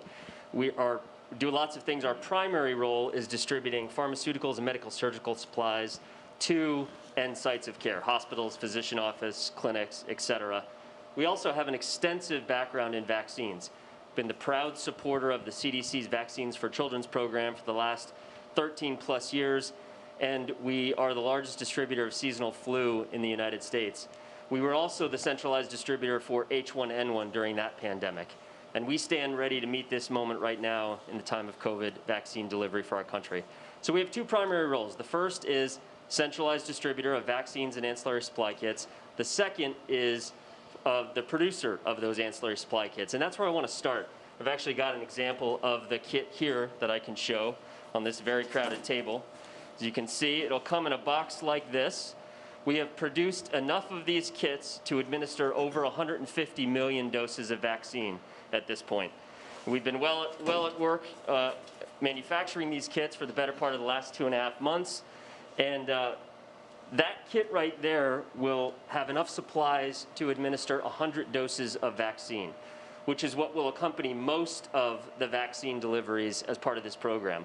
We're also doing another kit specific to Pfizer, which has the same supplies in it: needle syringes, face masks, face shield, alcohol wipes, swabs, etc. And in enough quantities to meet the Pfizer minimum, which is 975 doses. So we will be shipping, as you saw in the schematic, the Pfizer kits directly to the end site of administration, either in advance or at the same time to meet up with that Pfizer vaccine. And then we will be distributing that kit there, the 100-dose kit, to our vaccine facilities so that we can ultimately marry them up with the vaccines to send out to the end site of administration. So that leads me to our second role, and that is as the centralized distributor. And so there, I just want to point out a couple quick things. As you saw in the schematic and heard from General Perna, we are not making any allocation decisions. That is all done by the CDC, Operation Warp Speed, and the states and their plans. Our program, you heard 50,000 sites. This program is set up to sit to ship to any number of sites. We can do hundreds of thousands of sites if necessary. Effectively, anywhere where FedEx or UPS can go, we can get a vaccine. So let me just quickly talk you through Moderna and how that process is going to work. So Moderna will ship us bulk pallet of product. We will ensure that temperature integrity was maintained during that shipment. We will quickly get it into a specially designed and custom-built freezer in one of our multiple facilities that we have built to support nothing but COVID vaccines. These freezers have specialized monitoring and alarms to ensure cold chain integrity during the entire time it's with McKesson. From there, we will take the orders in from the CDC in terms of numbers of doses and where they need to be shipped. We will pull those individual orders from the pallet, pack them into a specialized shipper, which this is the smallest frozen shipper. These are also custom designed for this program. And then we will put in specialized cooling packs. We will not be using dry ice for any vaccine that McKesson ships as part of this program. So Moderna and any of the refrigerated vaccines. And then the last thing we'll do is put a temperature monitor in so that the first thing the site administration sees when they open it up is that there was no excursion on that product. And so that is the program. We are ready to start shipping both vaccines and ancillary supplies today and as soon as there's an EUA. Outstanding. Thank you very much. I want to turn the next question to Mr. Smith as well as Mr. Wheeler, FedEx and UPS. So everyone knows, and you heard the logistical challenges that were brought up by General Perna and everyone, particularly the cold chain requirements for Pfizer. Walk us through a bit on how each of your companies approach this problem and what steps are you doing to meet the challenges of this distribution and cold chain. Sure, Admiral. Happy to take that, and I'll tag team it with Wes. I'll start at the macro. First and foremost, this is who we are and what we do. This is not foreign to us. Between us and UPS, we move millions of vaccines every year. So we have the network capabilities, connecting 220 countries and territories, 99% of the world's GDP, and servicing every zip code in the United States of America. We have the cold chain infrastructure, particularly in the event of some sort of a delay where we can stage product, even ultra-cold freezers, which we've been adding and UPS has been adding to support some of the mRNA vaccines that have those deep frozen or ultra-cold requirements. And we plan for surge events every year with our customers. And these healthcare companies, the manufacturers, the distributors, they're already our customers. So we know them well, we know their business well, we work well together. And we plan for these things every year. We jump into action and use our networks in times of disaster relief and deliver for good, as we like to say at FedEx, into affected communities when that happens. So we're well versed in planning for this. So we spent a lot of time on that. I think a lot of the onus on protecting the vaccine is on the packaging side, and I know Wes is going to talk a little bit to that, so I'll hand it over to you, Wes. Sure, thanks. Before we talk about the packaging, I just want to, we've been involved with the pandemic since the very beginning with movement of over 20 million pounds of PPE into the country from China and all over the world. We were very, very much involved all the way through the process. Of course, then we got involved with the clinical trials. In fact, we were the principal supplier of the logistics for Pfizer's clinical trial, and some of that trial is still ongoing for some of the ancillary components later on. We have worked, as soon as April, we started a full-time vaccine task force, started to look at all the various components. We mapped out tens of thousands of lanes across the country, across the world, very similar to what FedEx has done, to make sure that we had the capacity across the United States in every single jurisdiction of the U.S. plus the world. So that's been what we've been doing to get ready for this. I think temperature control is something that's very, very important. We can talk about perhaps Admiral Gerard in the next segment. Fantastic. I didn't know if you wanted to show us now sure. About your the equipment, the shipper box that Sure. you brought. I think it's a good time to do that. Okay, I'm gonna ask Charlton to come up for a second. Okay, so we have two boxes here. This is how Pfizer's box will be shipped. Pfizer has designed this package exclusively for them and for the Pfizer vaccine. There's 4 components in the box. It's a thermal shipper. In the bottom, there's dry ice. In the middle, there's the payload. And on top, there's more dry ice. And on the very top of the box, you'll see, and you can show that here, is a controllant device that contracts the GPS location of this box. Plus, there's a thermal temperature probe that goes into the payload to make sure the temperature at minus 70 degrees Celsius is actually maintained throughout the journey. So this box will be ready. They'll be shipped from 2 locations, Michigan and Wisconsin. They'll come to our locations at FedEx and also at UPS in Louisville, Kentucky. And we will have all the data that comes from this box streaming into our command center. We have a 24/7 command center in Louisville, Kentucky, and all the data streaming in from that box will come into us in addition to our own tracking device, which you'll see here. This box actually went through a couple of tests recently, so you'll see there's a tag on here. Where's the tag? Over here, Wes. Sorry? Over here. On the other side? I got the wrong side.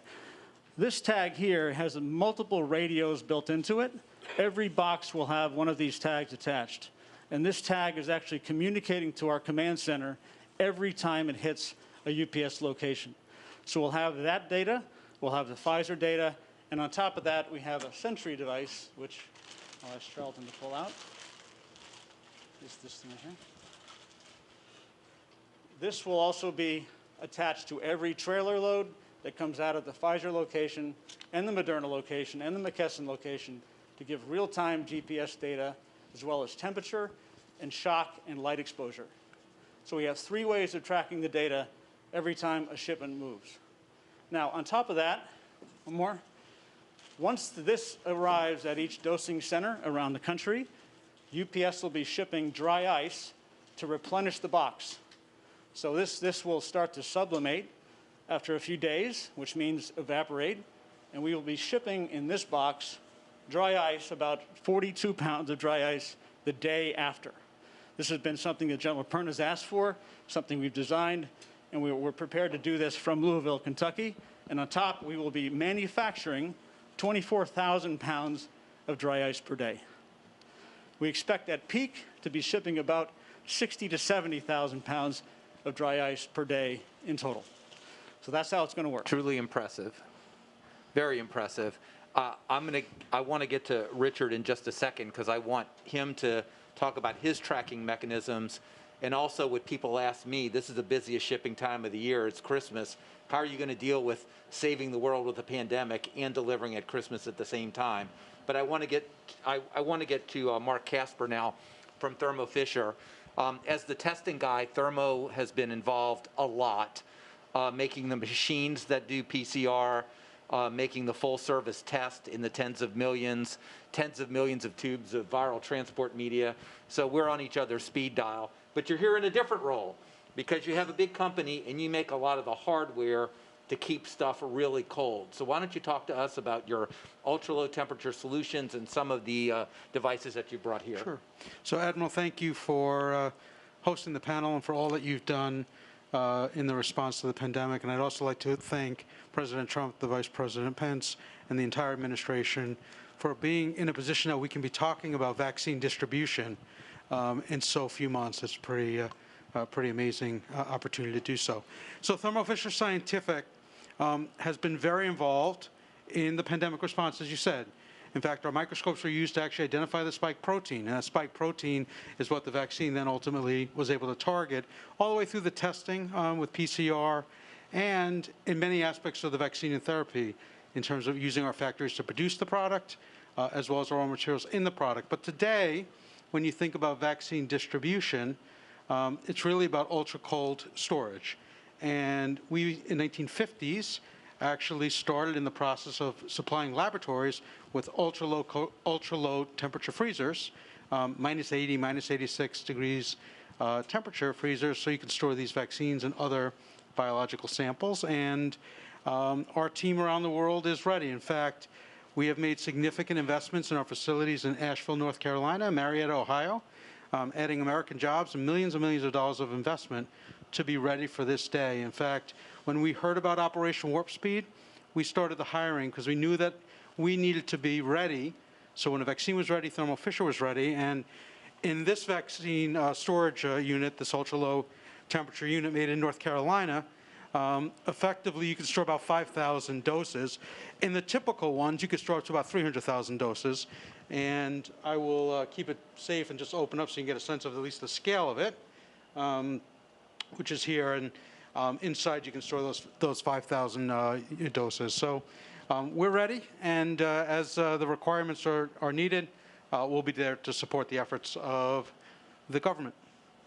Thank you very much for that. So I'm going to get back to Mr. Smith. So let me rephrase the question. How are you going to keep General Perna and Santa Claus both happy at the same time?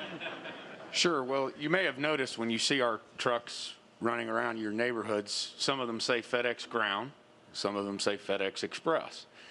The FedEx Express network is the original Federal Express company that was founded in Memphis, Tennessee in 1973 and pioneered absolutely positively overnight delivery. That is where you ship time-definite critical shipments like vaccines.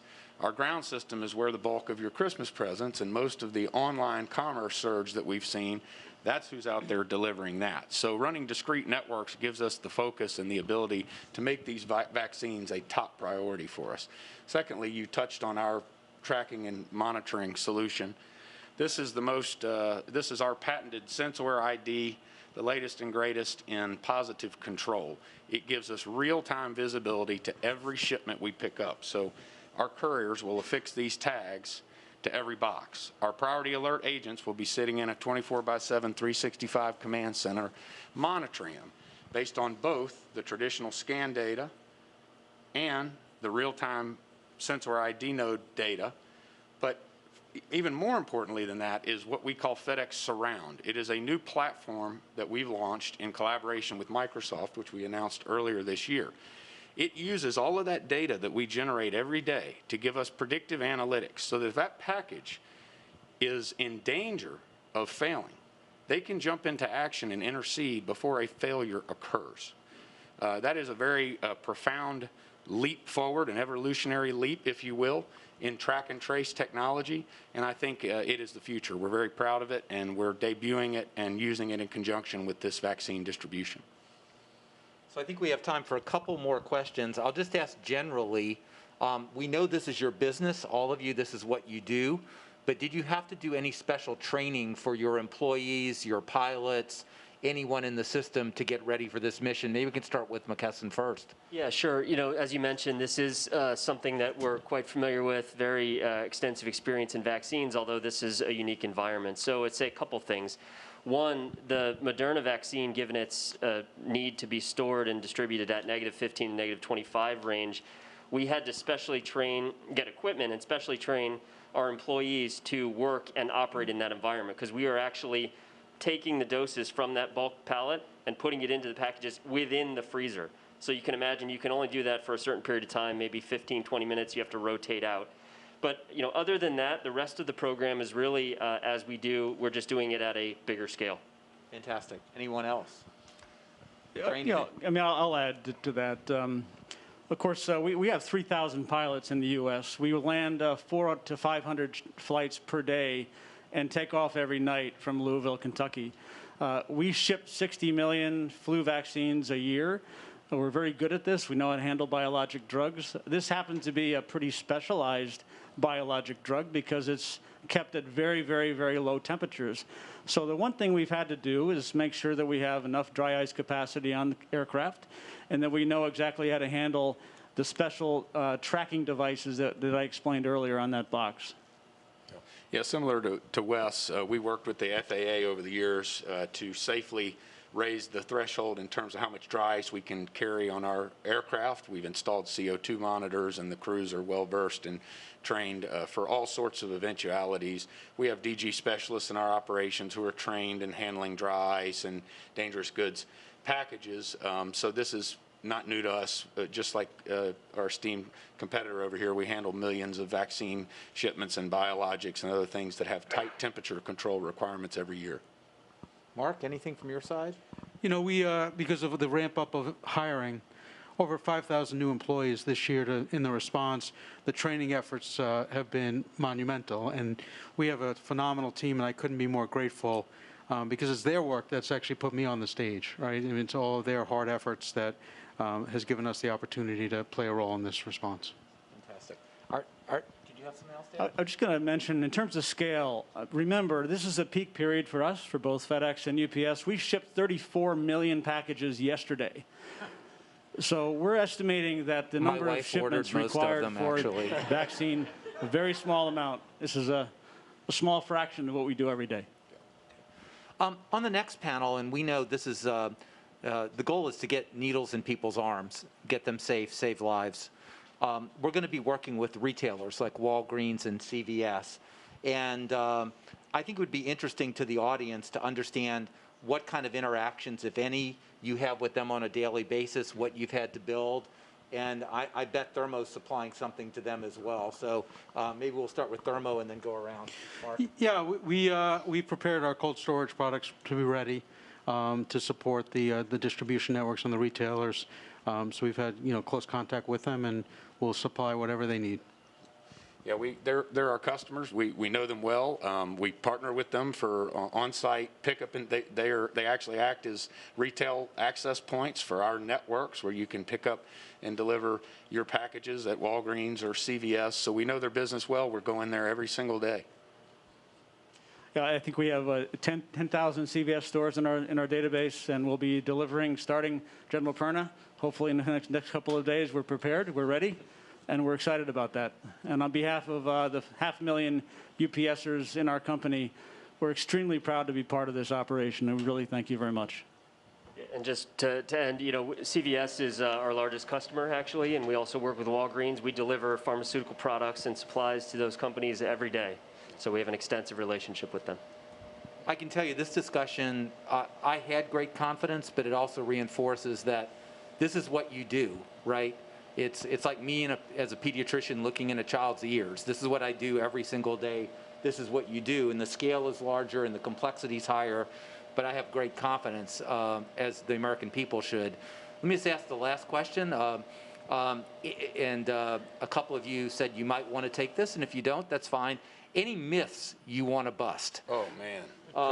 Come on. How much time do you have? We only have, I think, about 5 minutes left, but myths to bust, because I think it's very important, because the rumor mills get out there. The Twitter machine is kind of crazy, so let's bust some myths. So let me start with the one that's probably most in our wheelhouse as an airline. Obviously, there's others out there. There's not enough dry ice in the world. There's not enough gloves. But there's not enough air cargo capacity out there to handle this. So I've seen some studies that say you'd need 8,000 jumbo jets. Some say 777s, some say 747s. Those are very different units of capacity, by the way. But let's just say wide-body aircraft. At FedEx, we operate 8,000 flights a week, 32,000 flights a month. Of those, half of those are wide-body aircraft. So if we dedicated our network to it, we could deliver all the world's vaccines based on those studies, which, by the way, are very flawed because they use a lot of assumptions that aren't valid because of all the different vaccines and different packaging dimensions. But let's assume they are. By those studies, we could deliver all the world's vaccines using just our network in a couple of weeks, because you don't fly an airplane just once, right? You fly it multiple times. So that is a huge myth that's out there. There is plenty of air cargo capacity in our network, in our competitors' networks to handle this. And remember, it's not all going to hit us on a Tuesday. It's a function of time. It's going to come over time. So we've got this. Relax. It's FedEx and UPS. I've seen that myth been propagated this weekend, so thanks for clarifying that. You have one? Well, I think the perception that everything travels in a temperature-controlled vehicle or aircraft is we have that, of course. We do that every day with many, many products. In this case, these vaccines' temperature is controlled in the box. The box has been designed to maintain temperature for 10 days. And I didn't show this before, but that's a 2 ml vial right there. And we can put up to 5,000 doses in that box. And so the temperature will be maintained for 10 days. And we will have the dry ice to replenish if necessary. So the myth that we can't move temperature-controlled stuff in temperature-controlled vehicles is just not right. This is how we're doing it. Fantastic. They said it well. Yeah. Any myths from you? Okay. Well, I just want to say I want to thank all of you and all your employees. When they get up in the morning, I hope when you ask them what they're doing, you know, they're not loading an aircraft, they're saving lives. They're saving thousands of lives. Their contribution is as vital as anybody with a stethoscope or immunizing someone. And I can just say, having worked with all your companies since really day one, this pandemic, I want to sincerely thank you on behalf of the American people, our service, and everyone you serve. Thank you, Admiral. Thank you.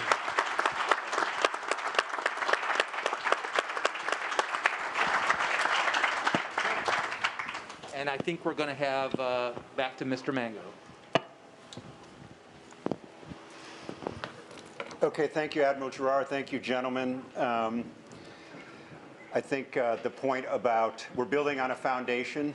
We're the beneficiaries of investment and innovation that's taken place for many decades with the best transport and package delivery companies in the world. I think you got a taste of that. It's time for a break. I learned a long time ago not to say come back in 15 minutes because everyone has a different definition of 15 minutes. So how about 4:10? We'll come back at 4:10.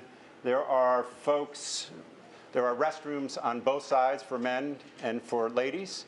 There's a couple of White House interns that will help you get to the restrooms and back. But please be back in your seat at 4:10.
Ladies and gentlemen, please take your seats as the program will begin momentarily. Maybe it's not.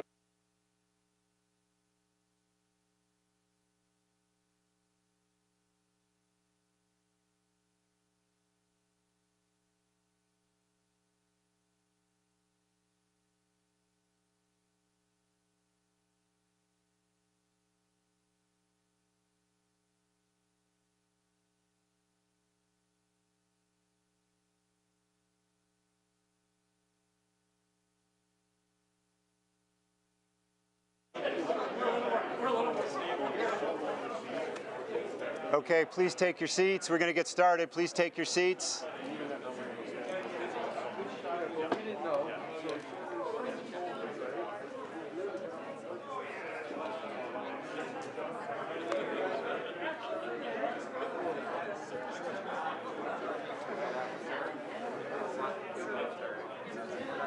Okay, please take your seats. We're going to get started. Please take your seats.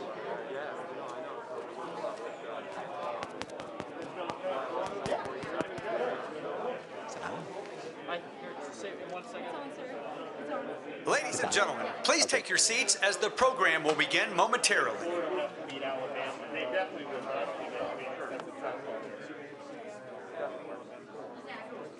Alabama can lose the SEC team if they'll still be in the fight. Then you have to beat Alabama twice to win that championship. That ain't great odds either. Now this lawsuit Okay. Not so bad, 4:10 on the dot, so thank you for being punctual. There's a sequence, an intentional sequence to what we're doing this afternoon. We started with Dr. Slaoui and General Perna talking about the vaccine portfolio and distribution strategies at the highest level. Then we had Dr. Marks talk about how those vaccines will be evaluated and approved. And what you just heard is how those vaccines will be stored and shipped and delivered. So our next panel is really going to be about how the vaccines are going to be administered. And for that, we're going to turn to Brad Smith, who's another Operation Warp Speed board member, and he's going to lead a panel with Rick Gates from Walgreens and John Roberts from CVS Health. And these stores, or I should say the stores of these two pharmacy companies alone, will represent tens of thousands of outlets at which Americans will eventually be able to get vaccines. But part of what we really wanted to focus on today is another vital role that these two companies are going to play, and that is they will deploy mobile vaccination teams into every long-term care and assisted living facility in the country at the direction, as you heard early on, of the state and with the permission of the nursing home. And I think it's somewhere between 80 and 85% of our 15,000 long-term care facilities have already signed up to have either CVS or Walgreens perform this role. It's an absolute turnkey service. They'll have everything that's needed to vaccinate. They'll come back 21 days later or 28 days later, depending on which vaccine it is, and they'll record all of the appropriate information. So Brad Smith and panelists, why don't you come on out?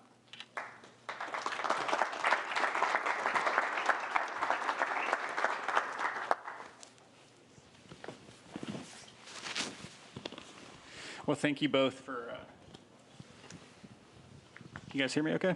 Oh, perfect. Well, thank you guys both for being here. We've had the pleasure of working together in a number of ways over the past 8 or 9 months, and you guys have been two incredible American companies. Everything from in March and April, just keeping your stores open so that people had a place to go and get basic goods, to everything you've done to ramp up testing, and now here talking about the vaccine that will hopefully over the next several months bring us to an end of the pandemic. So thank you for everything you guys have done. So this is Rick Gates, Senior Vice President for Pharmacy and Healthcare and the lead for the COVID-19 vaccine administration effort at Walgreens, and John Roberts, the EVP and Chief Operating Officer at CVS Health. So as Paul was mentioning, we've talked a lot today about how we're going to distribute the vaccines to the end sites. And this panel is really to talk about how, as General Perna said, we really get shots in arms. And we're going to specifically talk about two settings and dig in a little bit on both of them. The first is the long-term care setting, specifically nursing homes, assisted living facilities. And then we're also going to talk about the retail setting and what would it mean for the average American to get a shot and what does that experience look like for them. So maybe we'll start with talking about the long-term care facilities. So earlier this week, the CDC, under Dr. Redfield's leadership, made a recommendation for prioritization of who should get the vaccine first. In that first tier are healthcare workers, but also long-term care residents. And I know that many of the states, as Paul was saying, have contracted with you all to reach out to their long-term care facilities and to help administer the vaccine. Maybe you guys could both start by talking a little bit about the investments you've made to be prepared for that, and then also just thinking about us who maybe have a family member in one of the nursing home facilities. What will that look like from an actual patient experience, family experience? But maybe, Rick, we can start with you. Yeah, sure thing, and certainly thank you for having me here today. First of all, I am a pharmacist, 25 years now, so I live and breathe pharmacy each and every day, and I can tell you that pharmacist, pharmacy, and Walgreens is just proud to be here as part of this build out, really to support Americans as we really look to get past this next challenging phase that we're in right now. So we're really proud to be here.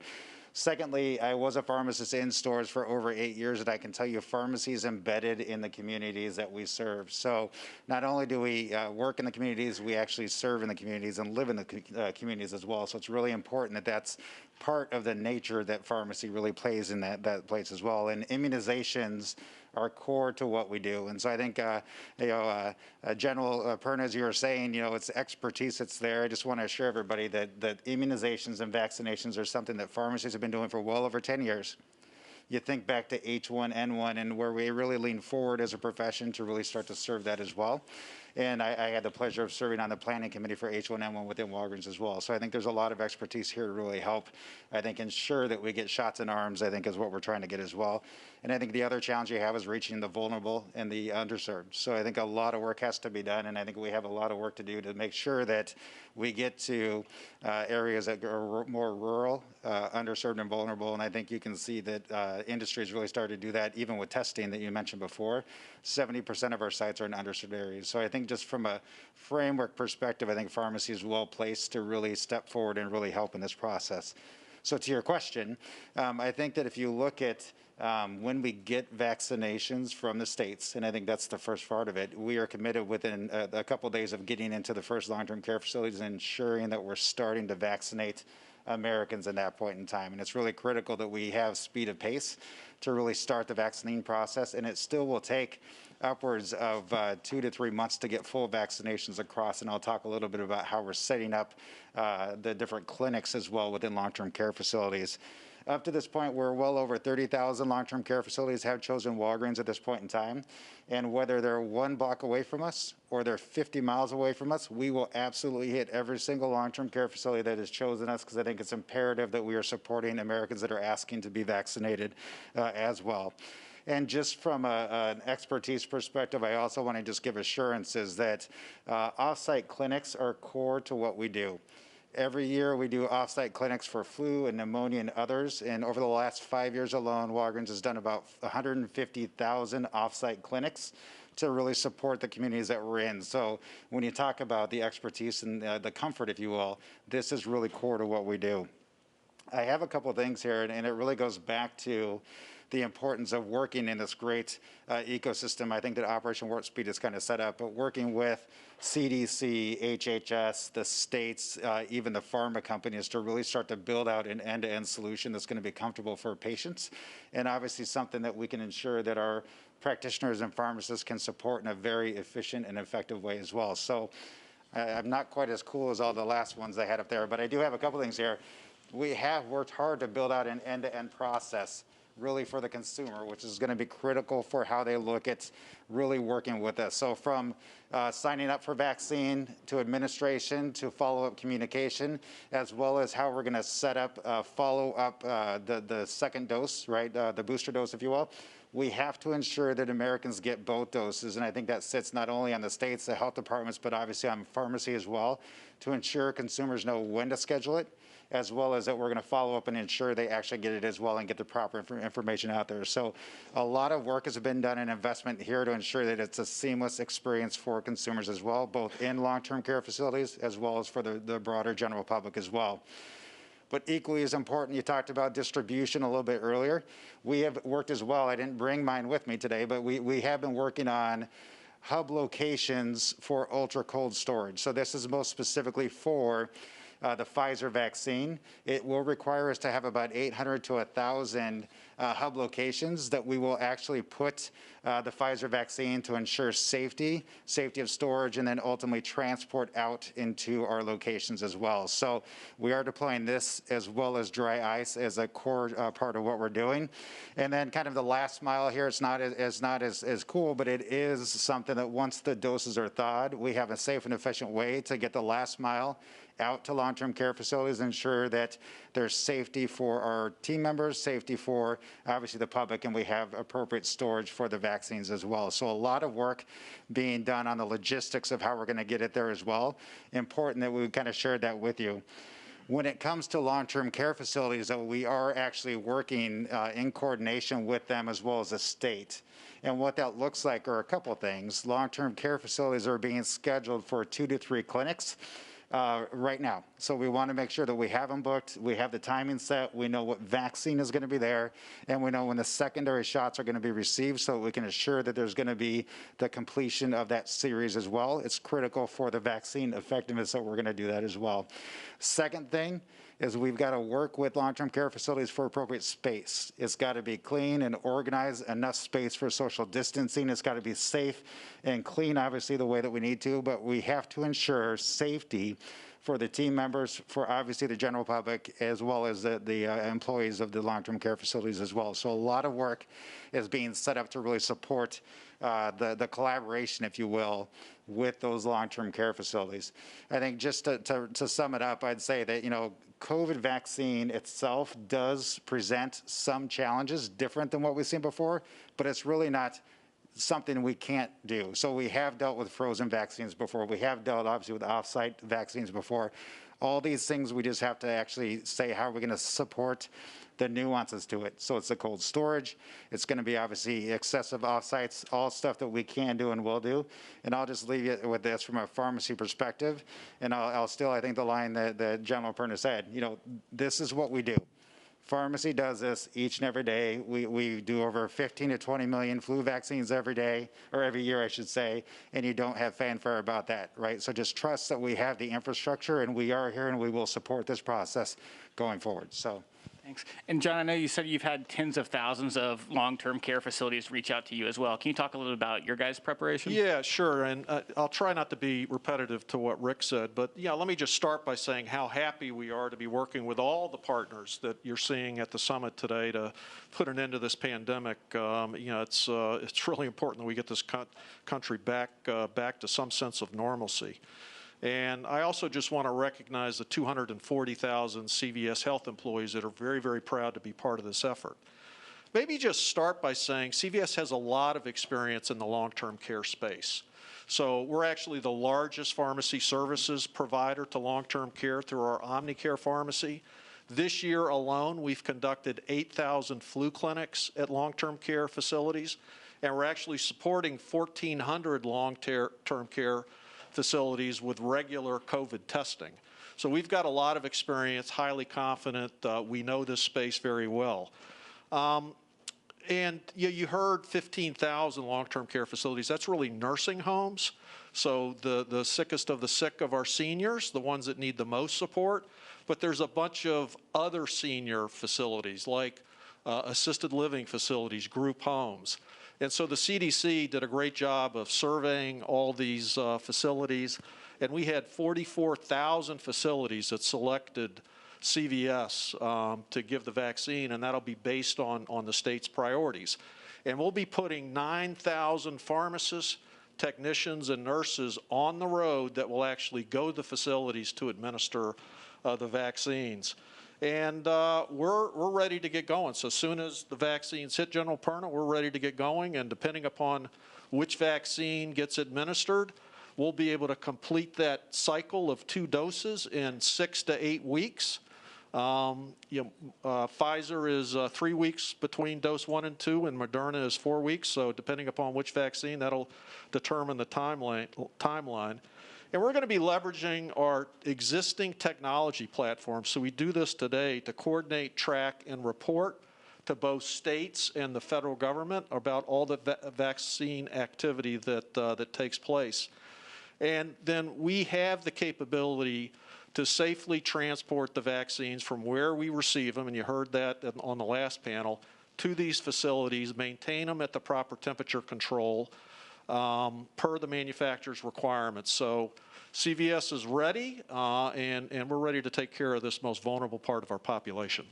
Well, thanks for all the preparation you guys have done with the long-term care home. So let's think out to maybe February or March or maybe even April when the vaccine becomes available to the majority of Americans across the country. You know, many of them are used to going into your stores today. I think you've both committed to having the vast majority of your stores be prepared to vaccinate folks. Maybe, John, we could start with you and you could talk through a little bit the preparations that you're undertaking, but also more than anything, what would the experience be for the average American when they sign up and come into the store? Well, listen, it's it's something that I can't think is more important for this country. And we've got a lot of experience, Rick, like you do at Walgreens, giving vaccinations. And for this flu season alone, as an example, we've given 16 million flu shots already this year, which is double what we did last year. So, people listen to the CDC guidance to get their flu shot. And we think, providing access to the COVID vaccine to where people live will be very important to ensuring everybody who wants the vaccine can get it. And so that's why we think community pharmacy is such a great place for consumers to get the vaccine. So in our 10,000 stores, and Walgreens has something similar, we're within 10 miles of 85% of the population. So we're in the communities. It'll be easy for people to get to our stores. And 60% of our stores are in areas that are more vulnerable to COVID as well. And we're very well prepared to vaccinate the general public. We have an established infrastructure to do this. We are trusted in the community across the country. Pharmacists are probably the most trusted person in their community. We've got a lot of experience giving vaccinations, not only flu, but lots of other vaccines. And finally, we have experience and are committed to addressing the health inequities with outreach, access, support, and education. I think that's going to be very, very critical. So let me talk a little bit about what we're already doing in COVID. I think, we're doing a lot already. So CVS is currently doing 70% of all the COVID testing in retail sites across the country. We have 4,700 stores where people can go and get a COVID test today. We've also worked with states, and we have 14 community sites where we're doing COVID testing in underserved communities. And we've administered 8 million COVID tests so far. I think you heard the number from President Trump that there's been 200 million tests given. We've done 8 million of those. And we will have the capacity at retail to administer 25 million COVID vaccines each and every month across our almost 10,000 stores. And we have 50,000 trained immunizers at CVS, and they're ready to go. So I think, this whole notion of educating people on the safety and efficacy of this vaccine, we believe is going to be critical. So we are building and have built plans to do this. So we have 4.5 million people that shop our stores each and every day. So we'll have educational material that they can pick up in their stores, or we can distribute through the drive-through. We're going to leverage our trusted healthcare colleagues to educate people in their community, in the thousands of communities across this country where they live and work. And we'll also be leveraging a lot of our existing communication channels. So think of our circulars, our .com site, cvs.com, our in-store radio, or even our IVR when people come. So we think education is going to be critical. And as we think about distributing the vaccine, we're going to build off our experience that we have with the annual flu vaccine. So we will distribute the vaccines allocated to us in the order of priority that's determined by the individual states.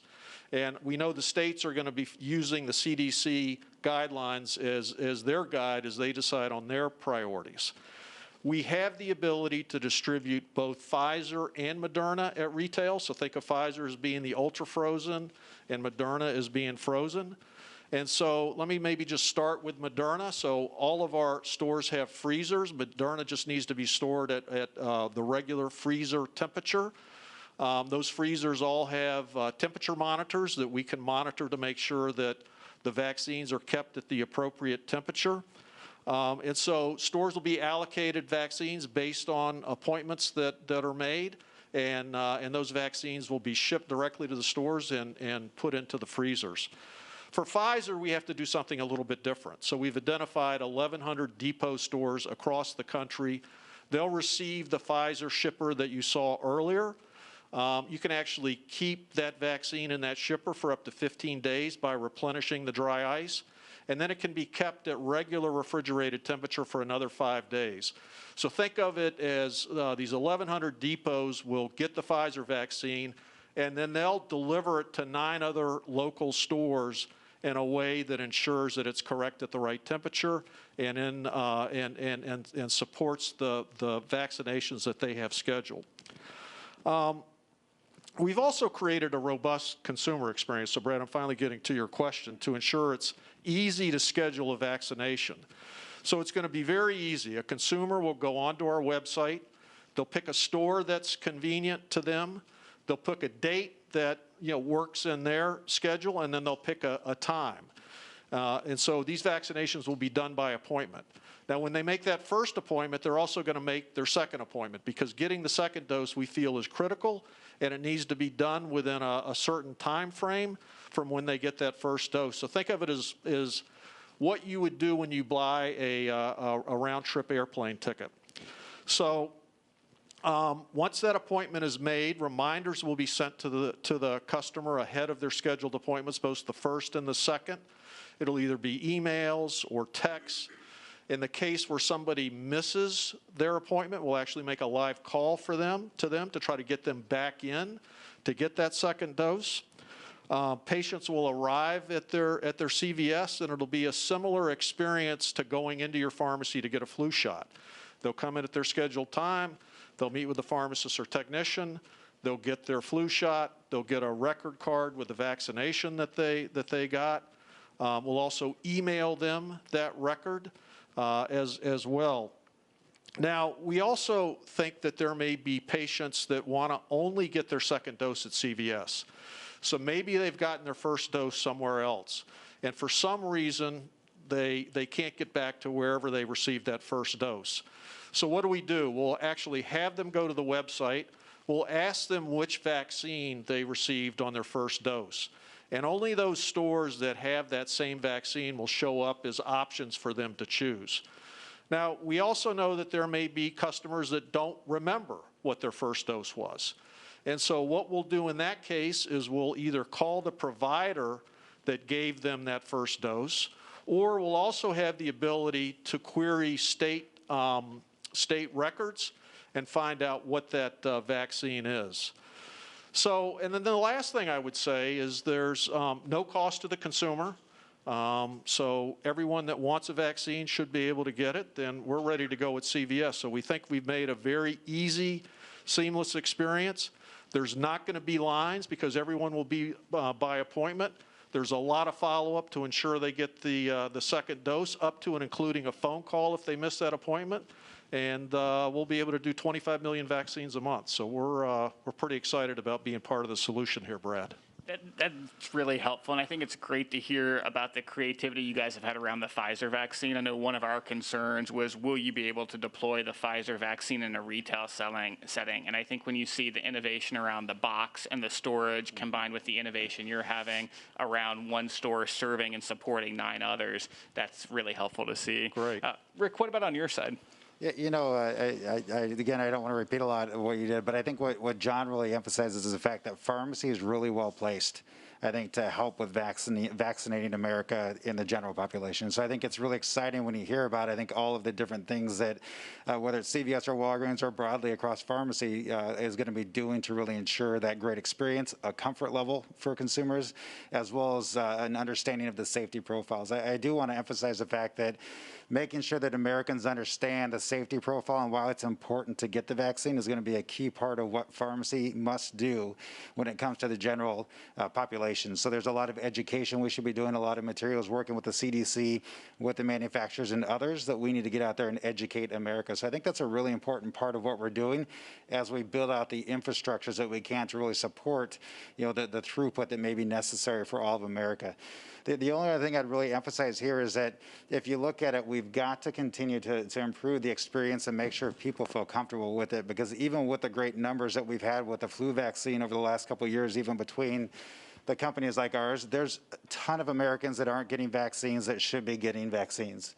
And so we've got, it's on us really to make sure that we make a safe environment. They understand the cleanliness protocols, that we have private health rooms, that there are areas that are going to be safe, and it is a professional that's doing this for them and helping them make sure that they get the subsequent dose as well. So there's a lot of education, I think, is going to be a part of what we have to do in the general population. I think that's core to what pharmacy can absolutely support.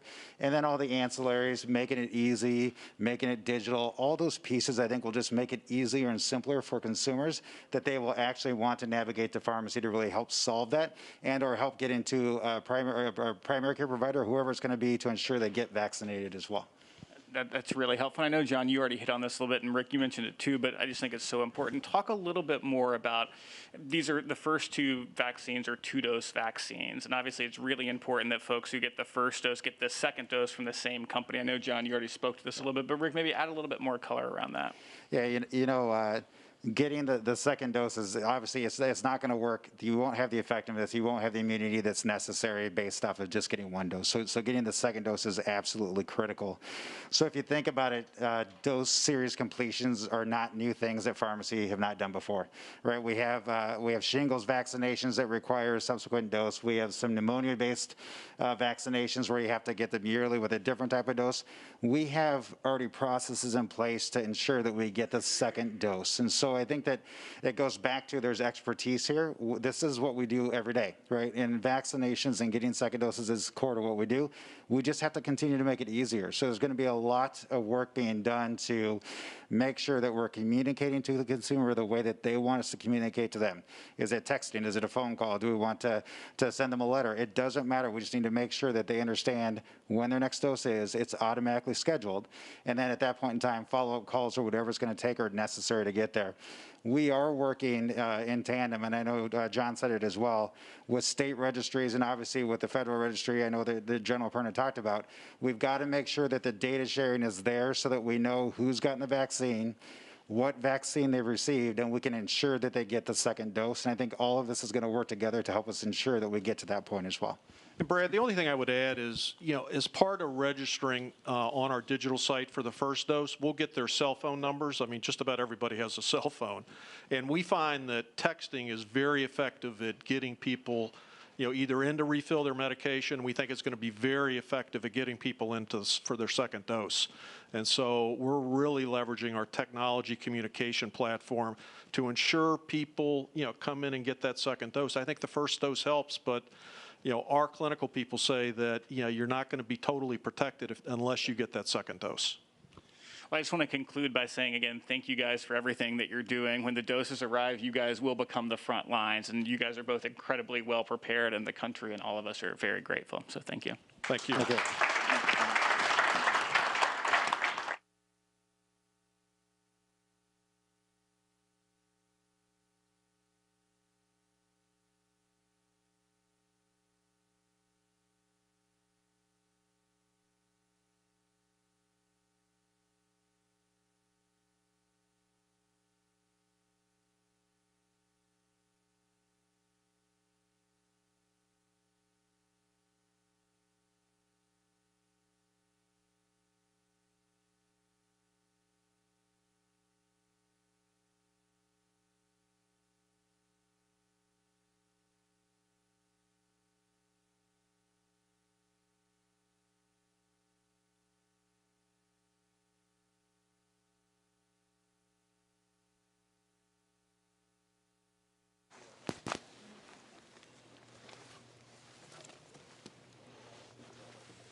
Okay, our last panel before the Vice President sums things up. Let's thank these gentlemen, though, from CVS and Walgreens, as we said, two other incredibly trusted brands that will play such a key role in vaccinating our fellow citizens. So we're just so privileged to have them as part of this. So our final panel of the afternoon, and Secretary Azar is going to actually moderate it, and I think we said a little bit earlier, he's actually the architect of Operation Warp Speed, and you heard Dr. Slaoui talk about some of the key success factors from a scientific standpoint and the technology platforms, but if you look at Operation Warp Speed, it's also an enterprise. If you think about that, it's a business enterprise. So we were sitting in the Secretary's office one day in March, and we learned of a contract. Dr. Kadlik and others were beginning to engage in contracts to get vaccine development going. And after we learned about that contract, he asked the question, well, when are they going to start phase 1 trials? And having come from the pharmaceutical industry, he knew that was kind of a critical start to the whole development of a drug or a biologic in this case. And the answer was September. And that was completely unsatisfactory to the Secretary at the time. And he said, we just can't have business as usual at this point. So he understood 3 aspects that had to change right away. One, we needed different talent. He picked up the phone, some of his industry contacts. I was in his office, and he said, who's the best vaccine developer in the world? We got one answer, Moncef Slaoui. Who's the best manufacturing executive in the world? Carlo Di Natale Stefani. Both of them are core members of the team. Next day, he picks up the phone, calls Secretary Esper. I need a logistics expert. That's how we got General Perna. So it was about talent, just getting the team together that would actually do this. Second, he understood, you heard Moncef talk about manufacturing at risk. Having come from the pharmaceutical industry, he knew there weren't going to be many pharmaceutical companies that were going to manufacture 100 million doses before they understood whether they're going to get an EUA or a licensure from the FDA. So that was a big part of the design. And then lastly, we haven't talked about it today, but governance. How do we cut through the bureaucracy? How did Operation Warp Speed cut through the bureaucracy? It was very simple. A direct report from the board of Operation Warp Speed to the President of the United States as the sponsor, the President as the sponsor of this overall effort. So when we say the architect of Operation Warp Speed, those were 3 key success factors. That's why we are where we are today. We talked a little bit earlier about 3 partnerships. We're going to now engage in that last one, which is federal-state. And this is consistent with the principles we've used all along: federally supported, state-managed, locally executed. And I looked at the attendee list before we arrived today, and I'm pleased to see that there's several county commissioners and actually mayors in the audience, and they're the ones who are actually going to have to, at the end of the day, execute. So thank you for making your way here to D.C. All 64 states and jurisdictions actually have submitted detailed vaccination plans to the CDC.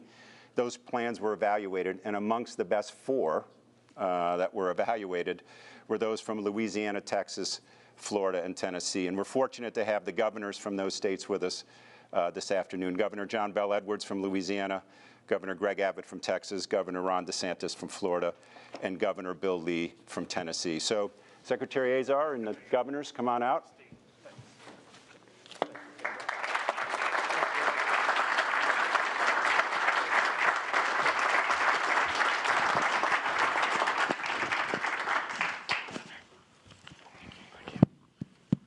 Well, Paul, thank you very much for that introduction of the governors here and for some of that history on how Operation Warp Speed got going. You know, it's always, if you're a leader in business, if you're a CEO of a cabinet department, you know it's all about the people. People is policy. And you've gotten to see today some of the incredible people who have driven this to make this work and get these. I think, Paul, you had a really nice quote from Churchill. It's the people who allowed us to unlearn what was impossible. And folks like Dr. Moncef Slaoui leading on the development, General Gus Perna. When I talked to Secretary Esper and the chairman of the Joint Chiefs, they immediately said, oh, we got the guy for you. Had an Army Materiel Command and said, Gus is the guy for you. Got to be there. And I called around and I said, you know, I need manufacturing. and Carla Di Natale Stefani, a real talent we don't mention as much, who led global manufacturing for all of Bristol Myers Squibb, a biologic manufacturing company branded around the world, but also for Teva, one of the world's great generic companies, able to stand up 200 assembly lines, manufacturing processes per year. So that kind of talent, they dropped everything. These folks dropped everything that they were doing. General Perna moved, gave up his command, moved. These others volunteered. They gave up their retirements. They stopped their retirements. They came and they served the country just in the greatest spirit of what people did in World War II, what people did with the Manhattan Project, what people did with the Apollo Project. And I just want to express my public appreciation to the people who really are making this happen.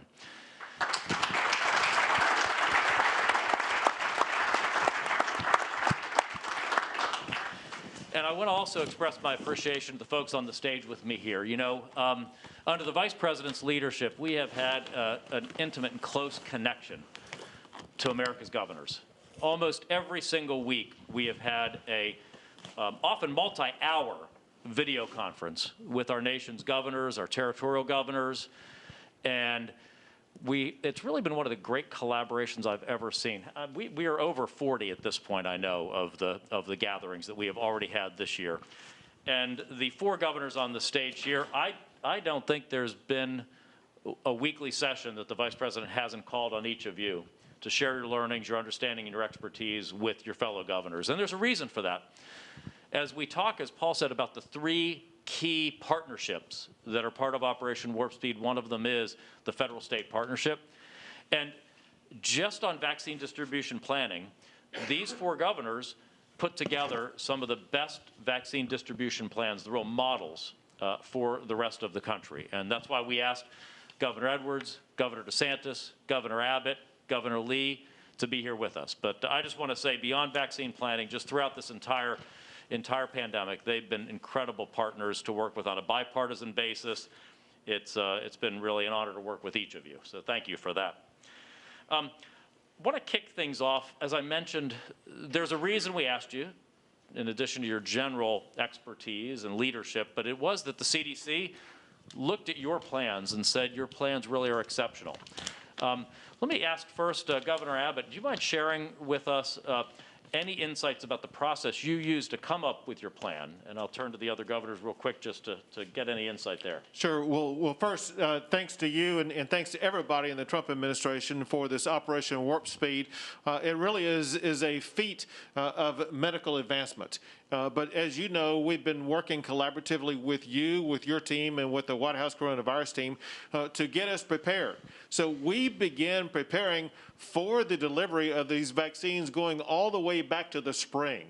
And we have accelerated that over the past month or two. And over the past month, we have already signed up more than 7,200 providers in the state of Texas that are awaiting for these vaccines as we speak right now, ready to make sure that we do put needles in arms within 24 to 48 hours as soon as we get those vaccines.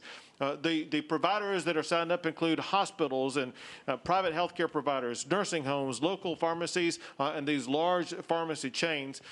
Importantly, working with your entire team, learning the strategy and information that we need, we were able to set up a large number of these cold chain storage operations so that we would make sure that we would be able to handle the Pfizer vaccine as well as the Moderna vaccine adequately. Also, to be ready for this, we understand when we're doing something this large, especially in a state the size of Texas, we needed to make sure that we were able to work out the kinks. And to do that, we actually ran several mock distributions in advance to make sure that when it does arrive, we will have eliminated any of the potential missteps. And then, very important, we have established ways that we are going to remain in communication with the people who receive the first vaccine. This includes when they do first receive their vaccine, they will be receiving a reminder card at that time, letting them know when they are to return, where they are to return, and the process about returning for the second vaccine. But we know that may not be enough. And so on top of that, we will be following up with text messages, with phone calls, with email reminders, and with a statewide communication plan to make sure there is an inescapable way for people to make sure that they're going to be learning about exactly what they need to do to make sure that they get that second dose to make sure that they are fully vaccinated. Governor, one quick aside, you mentioned the vaccine reminder cards, and this is coming up a lot lately. We've talked about myths earlier today. That's not a national vaccine card, right? That's like when you go to the dentist and you get a reminder card saying, come back in 6 months and here's your appointment, right? Well, and that's true. I'm going to take it a step further because of the unique attributes of Texas. There is no national vaccine card, and we're not creating a national database or anything like that. But as Texans know, in the state of Texas, people cannot be required to take a vaccine. Most people want to, and there's going to be such a high demand for it that all of the supply will be used up. But I just want to make sure my fellow Texans know that we know that you are not going to be forced to take a vaccine against your will. Great. Thanks, Governor.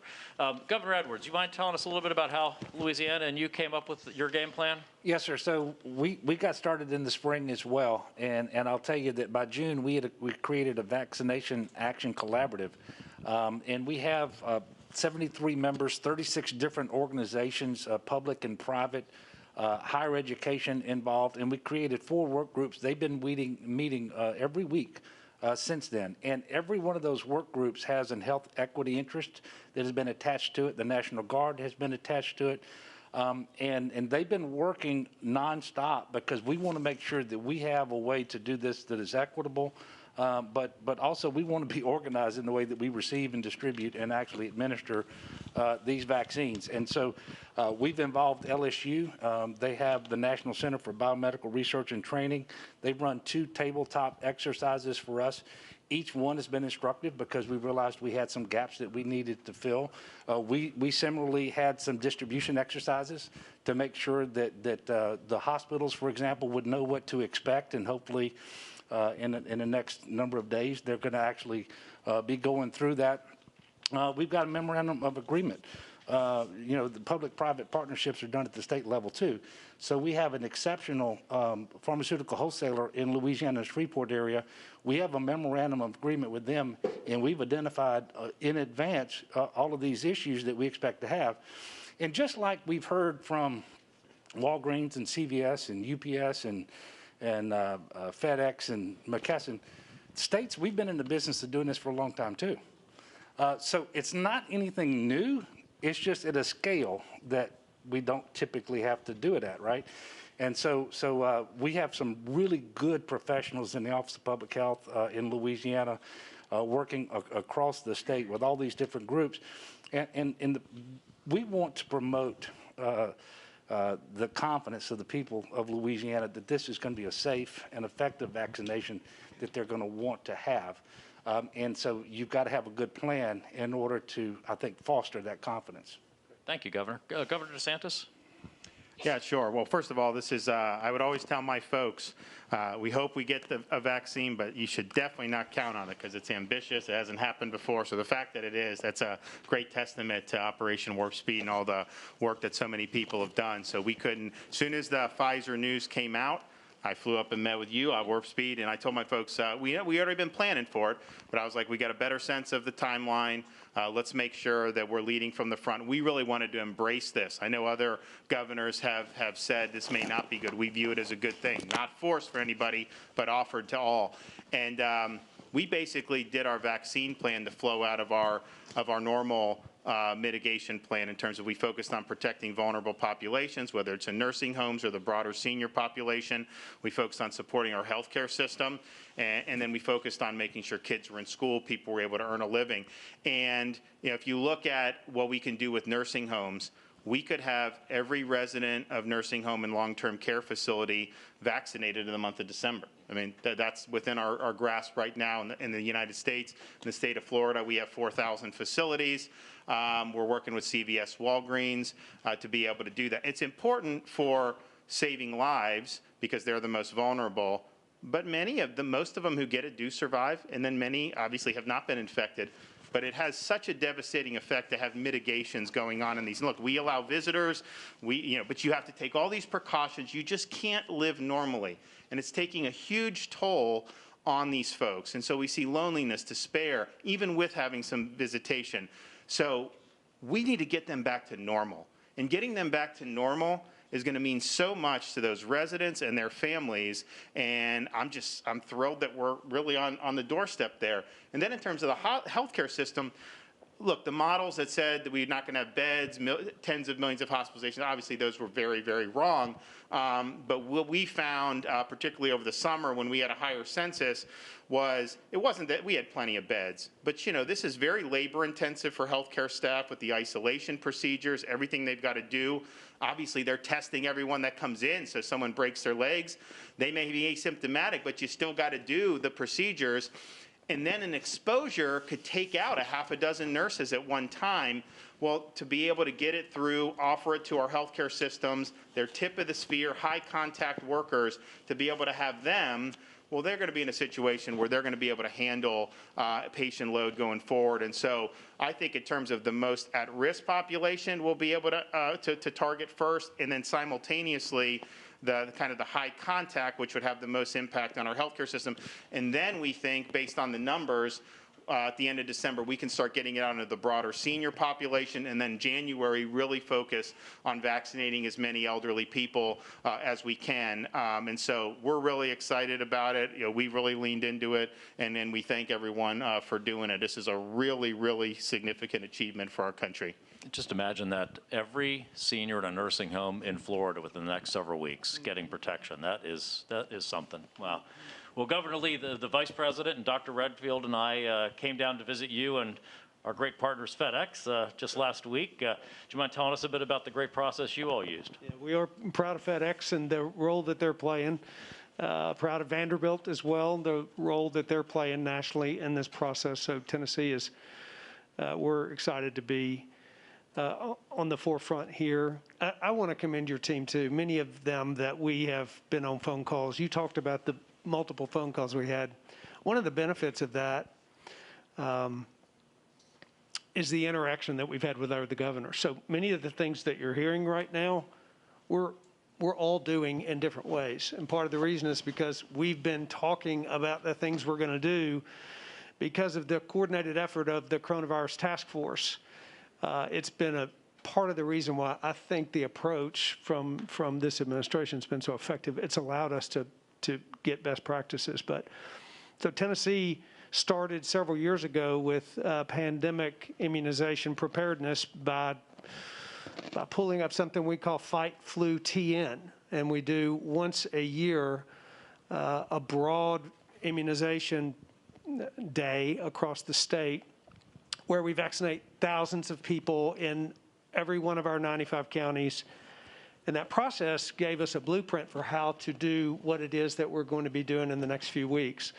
Because our public health officials, because of the Fight Flu TN process, our public health officials had practice in the logistics of this, and the communications of how it is that we get it out to folks. So we've taken that blueprint, recognizing that this is much bigger, pulled together stakeholders, groups that really advocate for Tennesseans, because we want to make sure this gets distributed equitably. And in order to do that, we brought in advocates for those with disabilities, AARP, our pharmacy companies, 30 different organizations to help us develop a priority population strategy that will include the most vulnerable in nursing homes, our healthcare providers and staff, for all the obvious reasons of making sure we have capacity in our healthcare system and protect the most vulnerable.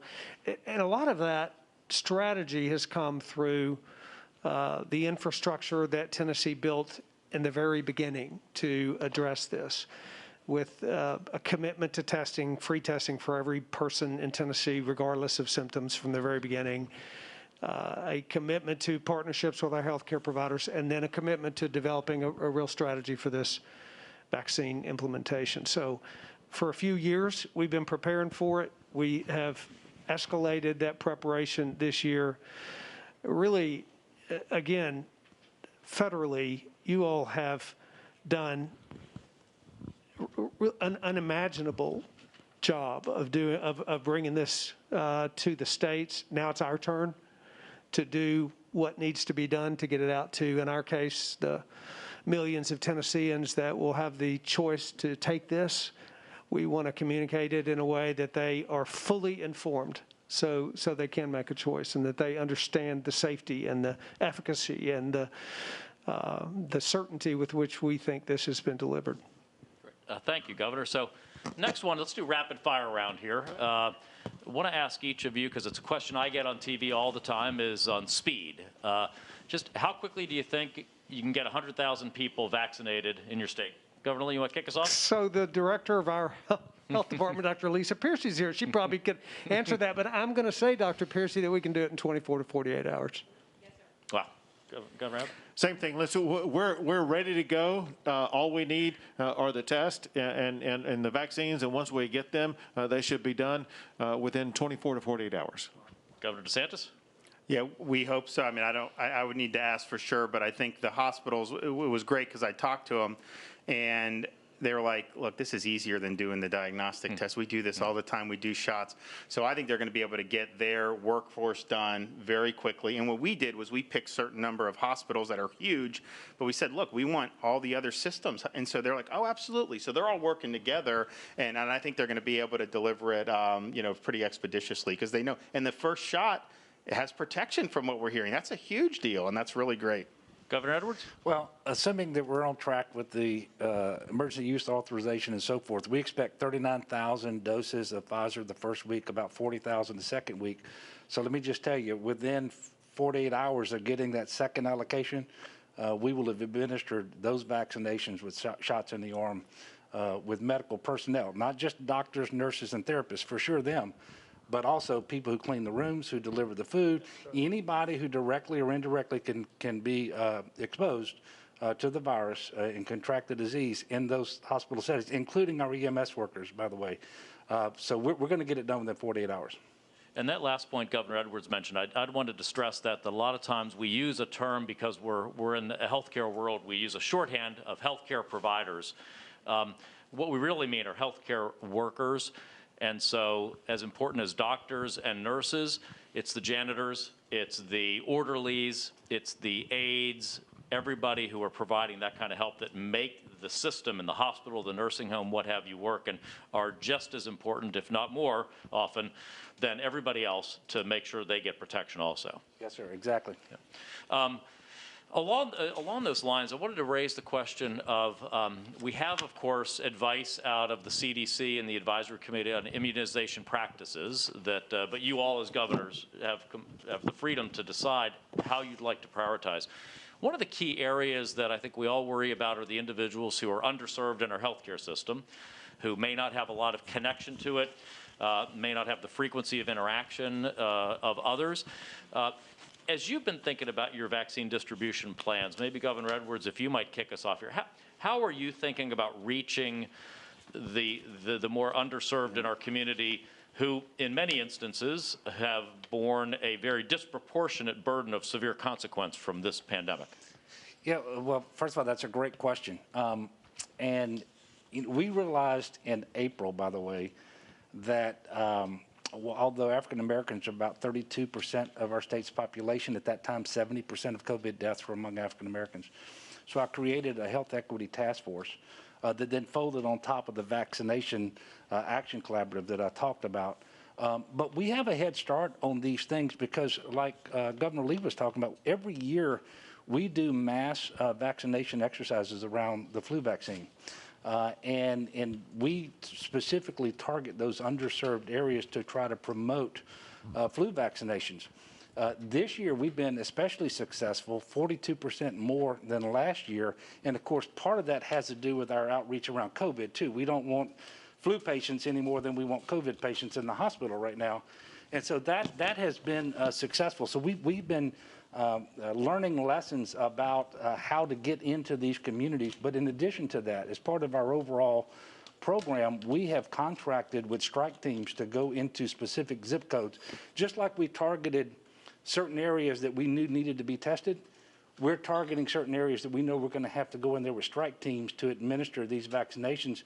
And so we have some that are commercial, but we also have stood up the National Guard. And by the way, I want to thank the administration for the extension of the Title 32 on the National Guard, because they're doing thousands of tests every day in Louisiana, but they're also a big part of our vaccination program with distribution and these strike teams that we're talking about. So with all of that, and I think we're going to get to this later, it's the underserved communities that we really need to do the most outreach to and communication with to build up the confidence in the safety and efficacy of the vaccines as well. And so that's a big part of reaching the underserved, because we don't just want the vaccine, we wanted the vaccination. And so that's what we're working on.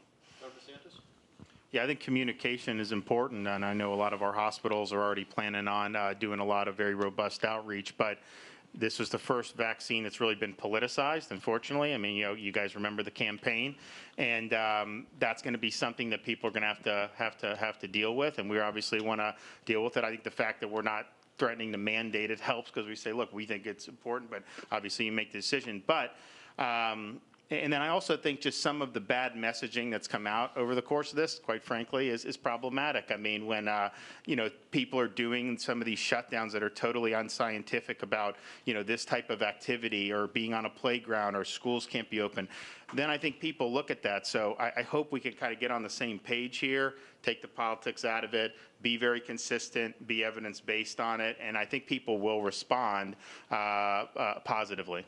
Governor Abbott?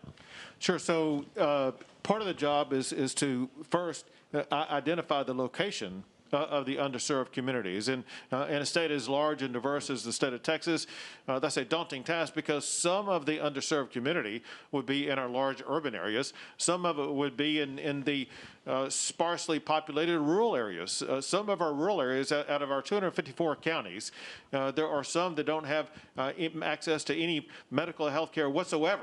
And so we have to first identify them, then go to them. And the way that we are going to them is we have put together a bunch of mobile medical units that will be taking the vaccines to the people where they are in underserved communities, to make sure that they will have access to these vaccines also. And we'll be making clear exactly one thing that Governor Lee pointed out, and that is the importance that they know that these vaccines are free. It's not going to come with any money in your pocket, thanks in large part, or thanks in total part, to Operation Warp Speed and what y'all have done here. So thank you for doing that. Thank you. Governor Lee? We used our Office of Minority Health and Disparities Elimination. That is an office within our Department of Health, and we use that office to really advise us on testing, because what we found early on was that our minority populations, our ethnic populations, were not, the uptake in testing was not as it should be. So we tasked that group with really developing relationships to enhance our testing for those underserved populations. We utilized relationships with our housing development agencies in our urban centers, migrant working farming communities that are a part of the agricultural process in the state. We worked with African-American churches, Hispanic churches. We utilized public service announcements on Spanish-speaking radio stations. So we worked really hard to make sure that those communities and those underserved populations were hearing from those that they trust about that testing population.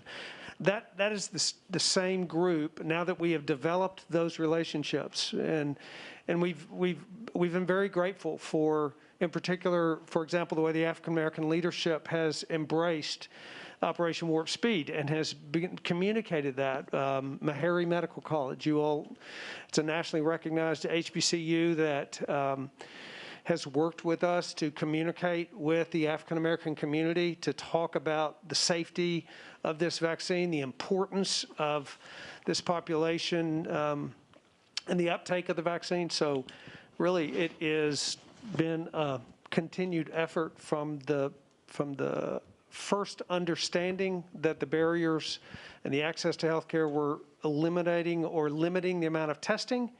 We used that knowledge. And by the way, frankly, one of the things we learned is it matters who delivers the message. Very powerfully matters who delivers the message. Not just to that community, but to every community across the state. So attaching the trusted voices in whatever community we're serving is going to be really important.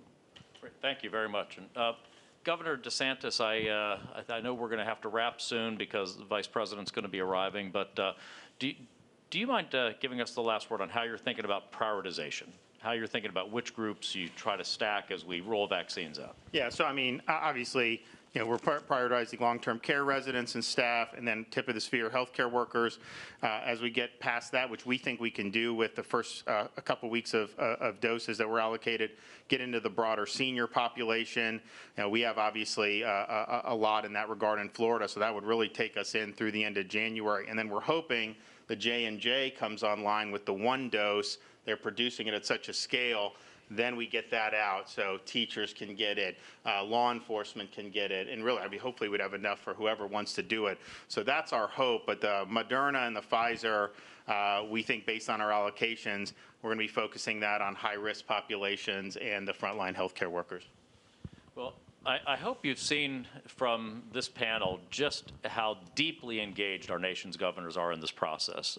The level of sophistication, understanding, depth of knowledge, amount of planning that they have done. I think every one of you said since the spring, since the spring, been planning on this. And these 4 governors, while some of the great governors, are representative of our nation's governors and the work that's going on in every state and territory. So we really appreciate their work and their partnership throughout this pandemic. And we look forward to the weeks ahead when you're going to be getting shots in arms. So thank you very much. Let's give a round of applause. Thank you.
That green light's on.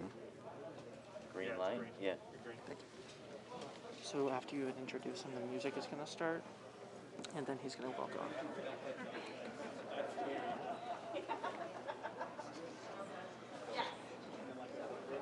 I need the seal. I need the seal.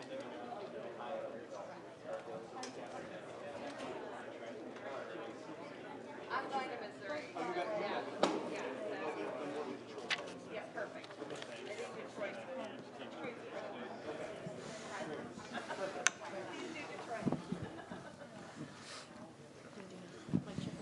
Yep. Test, 1, 2, 3, 4, 5, 6, 7, 8, 9, 10. Mic check. Is he good?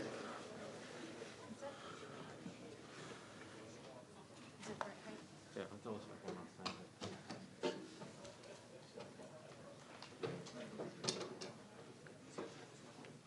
It's not cool. yeah, if it's not going down, This will be a long third.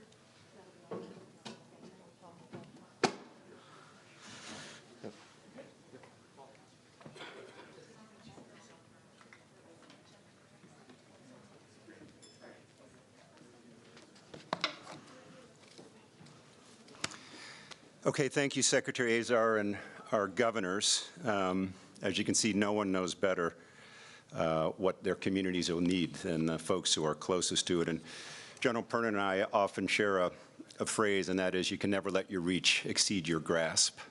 And I think the federal government understands where its reach ends and where its grasp ends, and where we have to hand things off to our governors, our mayors, and our county commissioners.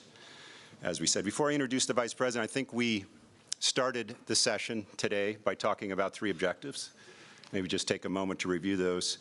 One was to build a better understanding of how we're going to get safe and effective vaccines to the American people, anyone who's desiring one. I think the second one is build confidence that the Trump administration is following data and science in the evaluation and development of these vaccines. I think Peter Marks did a terrific job there. And then the third was, again, to recognize achievement, which is all of the private sector innovation, all the commitment, and the American spirit those working with the Trump administration have demonstrated every step of the way to help us get these vaccines out safely and effectively. I think I'm going to paraphrase Yogi Berra, believe it or not. I think he said, you can see a lot by watching.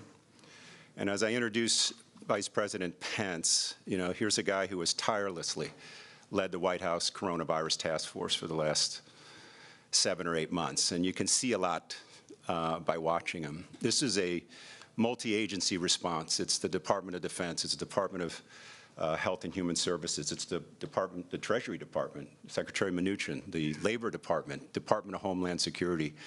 And this needed someone who could bring all those folks together and get them to collaborate, get them aligned, and the Vice President was great at that. He's also a former governor.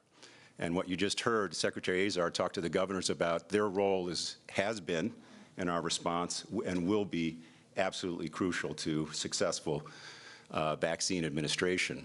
And the guy is an optimist, and good leaders are optimists.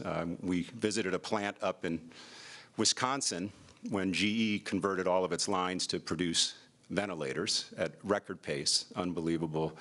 And the Vice President just has a very, very special way of motivating folks in dark times, and he's done that for the last 7 or 8 months. But I told this story before, and I'll tell it once more. When I first met him about a year ago, I was in the West Wing, and anyone who spends time in the West Wing knows there's some extraordinarily bright, energetic, but extraordinarily young persons there. And I was in a room, and he walked up to me, and he whispered in my ear, he goes, "I'm glad there's someone else with gray hair in the room." So I'd like to introduce the other guy with gray hair to close out our summit, Vice President Mike Pence.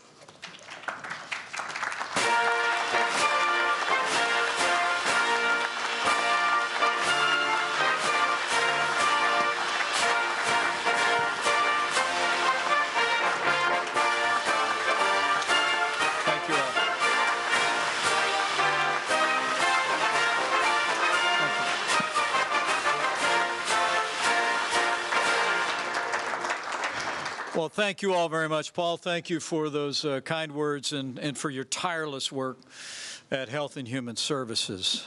To Secretary Azar, really our host for the day, we thank you for your extraordinary leadership and I think he deserves a round of applause. Secretary Alex Azar, we've been shoulder to shoulder for 10 months in all of this, and the President and I couldn't be more grateful. For the entire team at HHS and all the people that you've heard from today. Especially want to express my appreciation to Governor Abbott, Governor DeSantis, Governor Lee, and Governor Edwards. I hope in that panel that you just heard, you understood that that was just a sampling of a seamless partnership that we have forged with states across the country to put the health of America first. And governors, we're truly grateful. We're truly grateful. To other members of the Cabinet who are with us today, members of Congress, to mayors and state and local officials, especially health officials from around the country, thank you. Thank you for your role in bringing us to the precipice of a breakthrough in American medicine and in the life and health of the American people. We are literally days away from the fulfillment of the vision of Operation Warp Speed. And I want to thank you for participating. And I want to thank all of you who've looked on from afar to take in this vaccine summit. As you heard today over the last several hours, thanks to the leadership of President Donald Trump, the tireless efforts of health officials at the federal level and at the state level around the country. The ingenuity of great research companies, military personnel, our private sector partners, and the cooperation of the American people. We are literally, we believe in all likelihood, just a few days away from the approval and distribution of the first coronavirus vaccine in America. That is warp speed.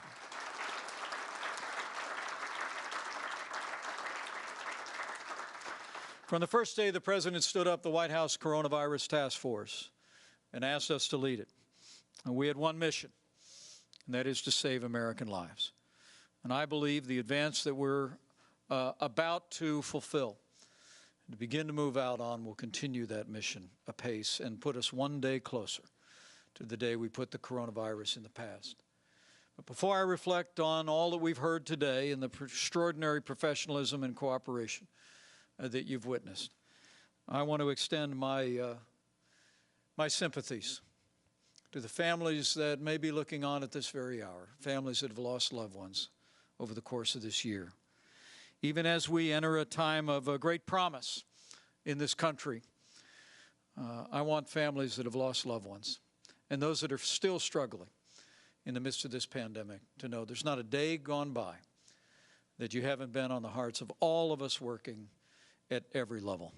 And we will never forget your families or your loved ones as we hasten the day that we put this pandemic in the past. Now, because of the efforts of all of those that you've heard from today, and frankly, countless others, we literally are on track to distribute tens of millions of doses of the coronavirus vaccine before the end of this month. We're about to make history. And together, we're going to continue to save lives across this country. With the approval of first coronavirus vaccine, we believe is likely within days. As I said, we are one step closer to the day that, as a people, we will put this pandemic in the past. And as the President said from this very podium today, that America will continue to do our part to help families and peoples around the world. From the very beginning, I hope it is evident to all of you that President Trump's vision to our nation's response was not just a whole-of-government approach, but it's been a whole-of-America approach, meeting all of the challenges that we faced from early on. We reinvented testing. We saw the delivery of billions of medical supplies and equipment. We developed new medicines and therapeutics, and now just days away from the approval and distribution of millions of doses of this vaccine. I must tell you, having been working every single day over the last 10 months toward this objective, as an American, as your Vice President, as the head of the White House Coronavirus Task Force, I'm humbled and I'm very grateful for what the American people have accomplished. I'm grateful for the leadership of our President, the tireless efforts of all the health officials that have worked every step of the way. I'm grateful for the ingenuity of the great research companies all across this great nation and for the compassion of our people. After today's summit, I suspect more people than ever around the country will look at the progress that we are about to fulfill in Operation Warp Speed, and they will say, as I have said before, only in America.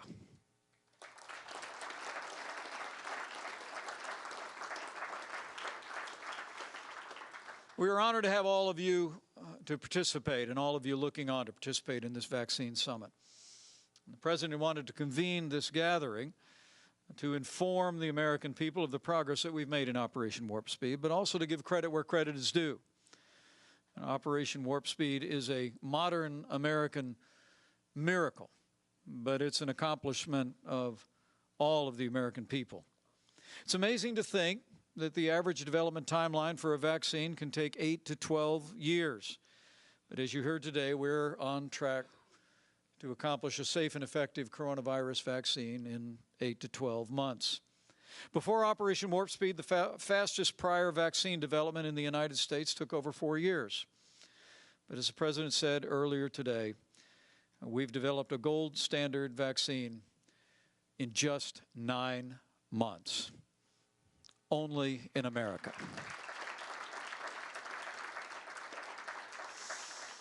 And the dates speak for themselves. January 10th, we received the first sequence of the coronavirus vaccine. Literally the next day, scientists went to work with private research companies and the National Institute of Health to begin to develop a vaccine. Within 6 weeks, which was also a record time, we were already in phase 1 clinical trials.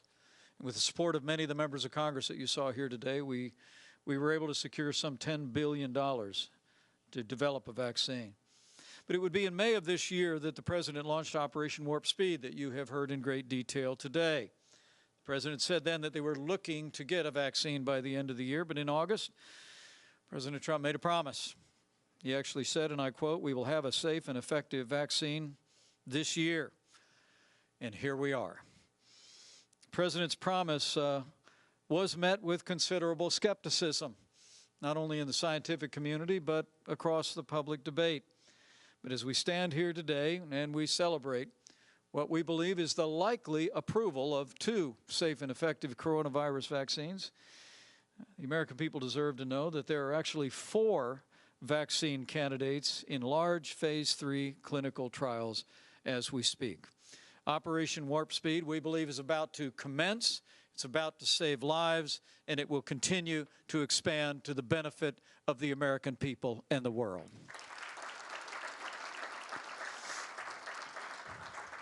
We're moving at record speed, but the American people can be confident that while we have cut red tape, we've cut no corners. And our standards for safety and effectiveness are just as rigorous as they have ever been. And the American people can be encouraged. Those that will have opportunities in this initial phase to take the vaccine can be confident that the approval is ensured that this vaccine is not just effective, but is safe. And as you heard today as well, beyond the development of this extraordinary American medical miracle, once the vaccine is approved, we are in a position, with the great work of General Perna and the American military and our private sector partners, to literally ship millions of doses across the country within 24 hours. But ultimately, the decision about where the vaccines are distributed is up to governors. And that's why the final panel today was so important. It's important for the American people to know that from very early on, we have operated against the philosophy that this is a national response to this pandemic that is federally supported, but state managed and locally executed. And we've deferred in this instance, as we have throughout this pandemic, to the judgment of governors all across the nation, the states and the territories of this country, who are best equipped to know the point of the need in their state. And how about another round of applause for the governors that you heard from today? We're truly grateful. Operation Warp Speed, like all that we have done, has not just been a whole-of-government approach at every level, but it is, as I said, a whole-of-America approach. And you heard today from some of the nation's top logistics and shipping companies, one of which I witnessed firsthand visiting Governor Lee's great state of Tennessee last week at the headquarters of FedEx. But FedEx, UPS, and McKesson are going to serve as a critical link getting the vaccine to the point of the need. And what's important for the American people to understand is that we're not reinventing the wheel here. These are companies that have already in the past, particularly in McKesson's case, been involved in distributing millions of vaccines across America. We're just building a bigger wheel, but building on top of the experience that we have. So how about a big round of applause for those great logistics companies that are about to partner for the health of the American people. As you also heard, we've called on companies like CVS and Walgreens to be able to deliver and administer vaccines. And we actually, it's remarkable, I heard this at the White House Coronavirus Task Force just this past week. We are in a position, because of these great American companies and retailers, we're in a position to administer vaccines to 99% of America's nursing homes on site, free of charge, the moment the vaccines arrive. Only in America. But Warp Speed, I want to say as I close, is really just emblematic of the approach that President Trump took from very early on in the midst of this pandemic. He launched the greatest national mobilization since World War II. We reinvented testing from a standing start. It's amazing to think when I was tapped to lead the White House Coronavirus Task Force, we'd done less than 10,000 coronavirus tests in America. Today, we do roughly 2 million a day and have done more than 200 million coronavirus tests, giving us greater visibility on the impact of the pandemic and those who are in harm's way. We marshaled the full power of the American economy early on, not just in this project, but in the development of PPE and equipment. We literally saw to the manufacture and delivery of billions of medical supplies. And while we see cases rising and hospitalization rising across the country, with our team on the ground here working closely with governors, we literally are able to track hospital capacity on a hospital-by-hospital basis. And we're going to continue to work around the clock to make sure our hospitals and our healthcare workers have the PPE and supplies they need to give any American family the same level of care that we'd want a member of our family to have. The story of therapeutics is also an extraordinary one. I remember in early March, when we gathered all the great research companies together in the cabinet room, and the president challenged each and every one of them not only to go to work on a vaccine, but to go to work on the development of medicines, therapeutics that would give people relief who were impacted by the coronavirus. And as we stand here today, the FDA has literally approved dozens and dozens of life-saving therapeutics. And I'm actually told that we've already delivered 185,000 doses of therapeutics to coronavirus patients across America. It's extraordinary.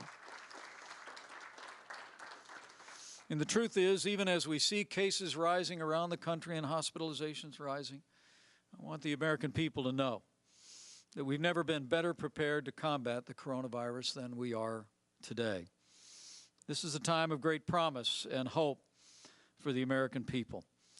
But that being said, with the rising cases across America, it's also a time of renewed vigilance. And as we close today, what is, I know, for all of us gathered here and all of those looking on, a time of great promise, a time of great encouragement. The American people should know that we all still have work to do, and every single one of us has a role to play. With cases rising and hospitalizations rising in virtually every jurisdiction around America, it's time once again to redouble our efforts to put the health of our families, our neighbors, and our communities first. And we all know what to do. The American people demonstrated in the early days of March and April. We know how to slow the spread. We know how to flatten the curve. We know how to save lives. Practice good hygiene. Wash your hands. Practice social distancing or wear a mask when it's not possible or whenever local authorities indicate that it's appropriate. It's the way that we got through the early days of this pandemic, and we flattened the curve, saved lives. It's the way we got through the Sun Belt outbreak, and it's the way we'll see our way through the months ahead between now and when the coronavirus vaccine that will likely be approved this week will be widely available for every American. The President often says, and it's more obvious today than maybe ever before, we are rounding the corner. And we can see light at the end of the tunnel. But to reach the end of the tunnel and to save American lives, we just need to redouble our efforts. We have a ways to go, America, so I just want to encourage you all to be patient the days ahead. My wife and I ran a marathon about 10 years ago. And the records in that marathon were all intact when we finished. But I will tell you, they told us when we were running that the last 5 miles of a marathon are the toughest. You come around that corner and after that 21st mile and you're absolutely convinced that you never felt better in your life. You can see the finish line and then your legs start to tighten up. You know, the truth of the matter is we've been running a marathon in this country, haven't we? But I want the American people to know the finish line is around the corner. We can see it from here. And by the spring, we anticipate, or shortly thereafter, we'll have what we believe will be multiple safe and effective coronavirus vaccines for every American that wants one. But we got to get there. And so I want to encourage you from the bottom of my heart to continue to be diligent, to put your health, your family's health, and your community's health first. I can't help but think of that ancient verse that says, do not grow weary in well-doing, for in the proper time we will reap a harvest if we do not give up. Now's the time for us to stay focused, be encouraged, because of the extraordinary innovation, the dedication of health officials at every level, these great research companies, our extraordinary private partners. We are literally on the cusp of putting the coronavirus in the past. We are coming very close in the days ahead, I believe, to the beginning of the end of the coronavirus pandemic in America. But it will yet be months to go. We have miles to go before we sleep, and so we encourage you all to continue to do your part. But I have every confidence with the dedication of all the officials represented here so well at every level.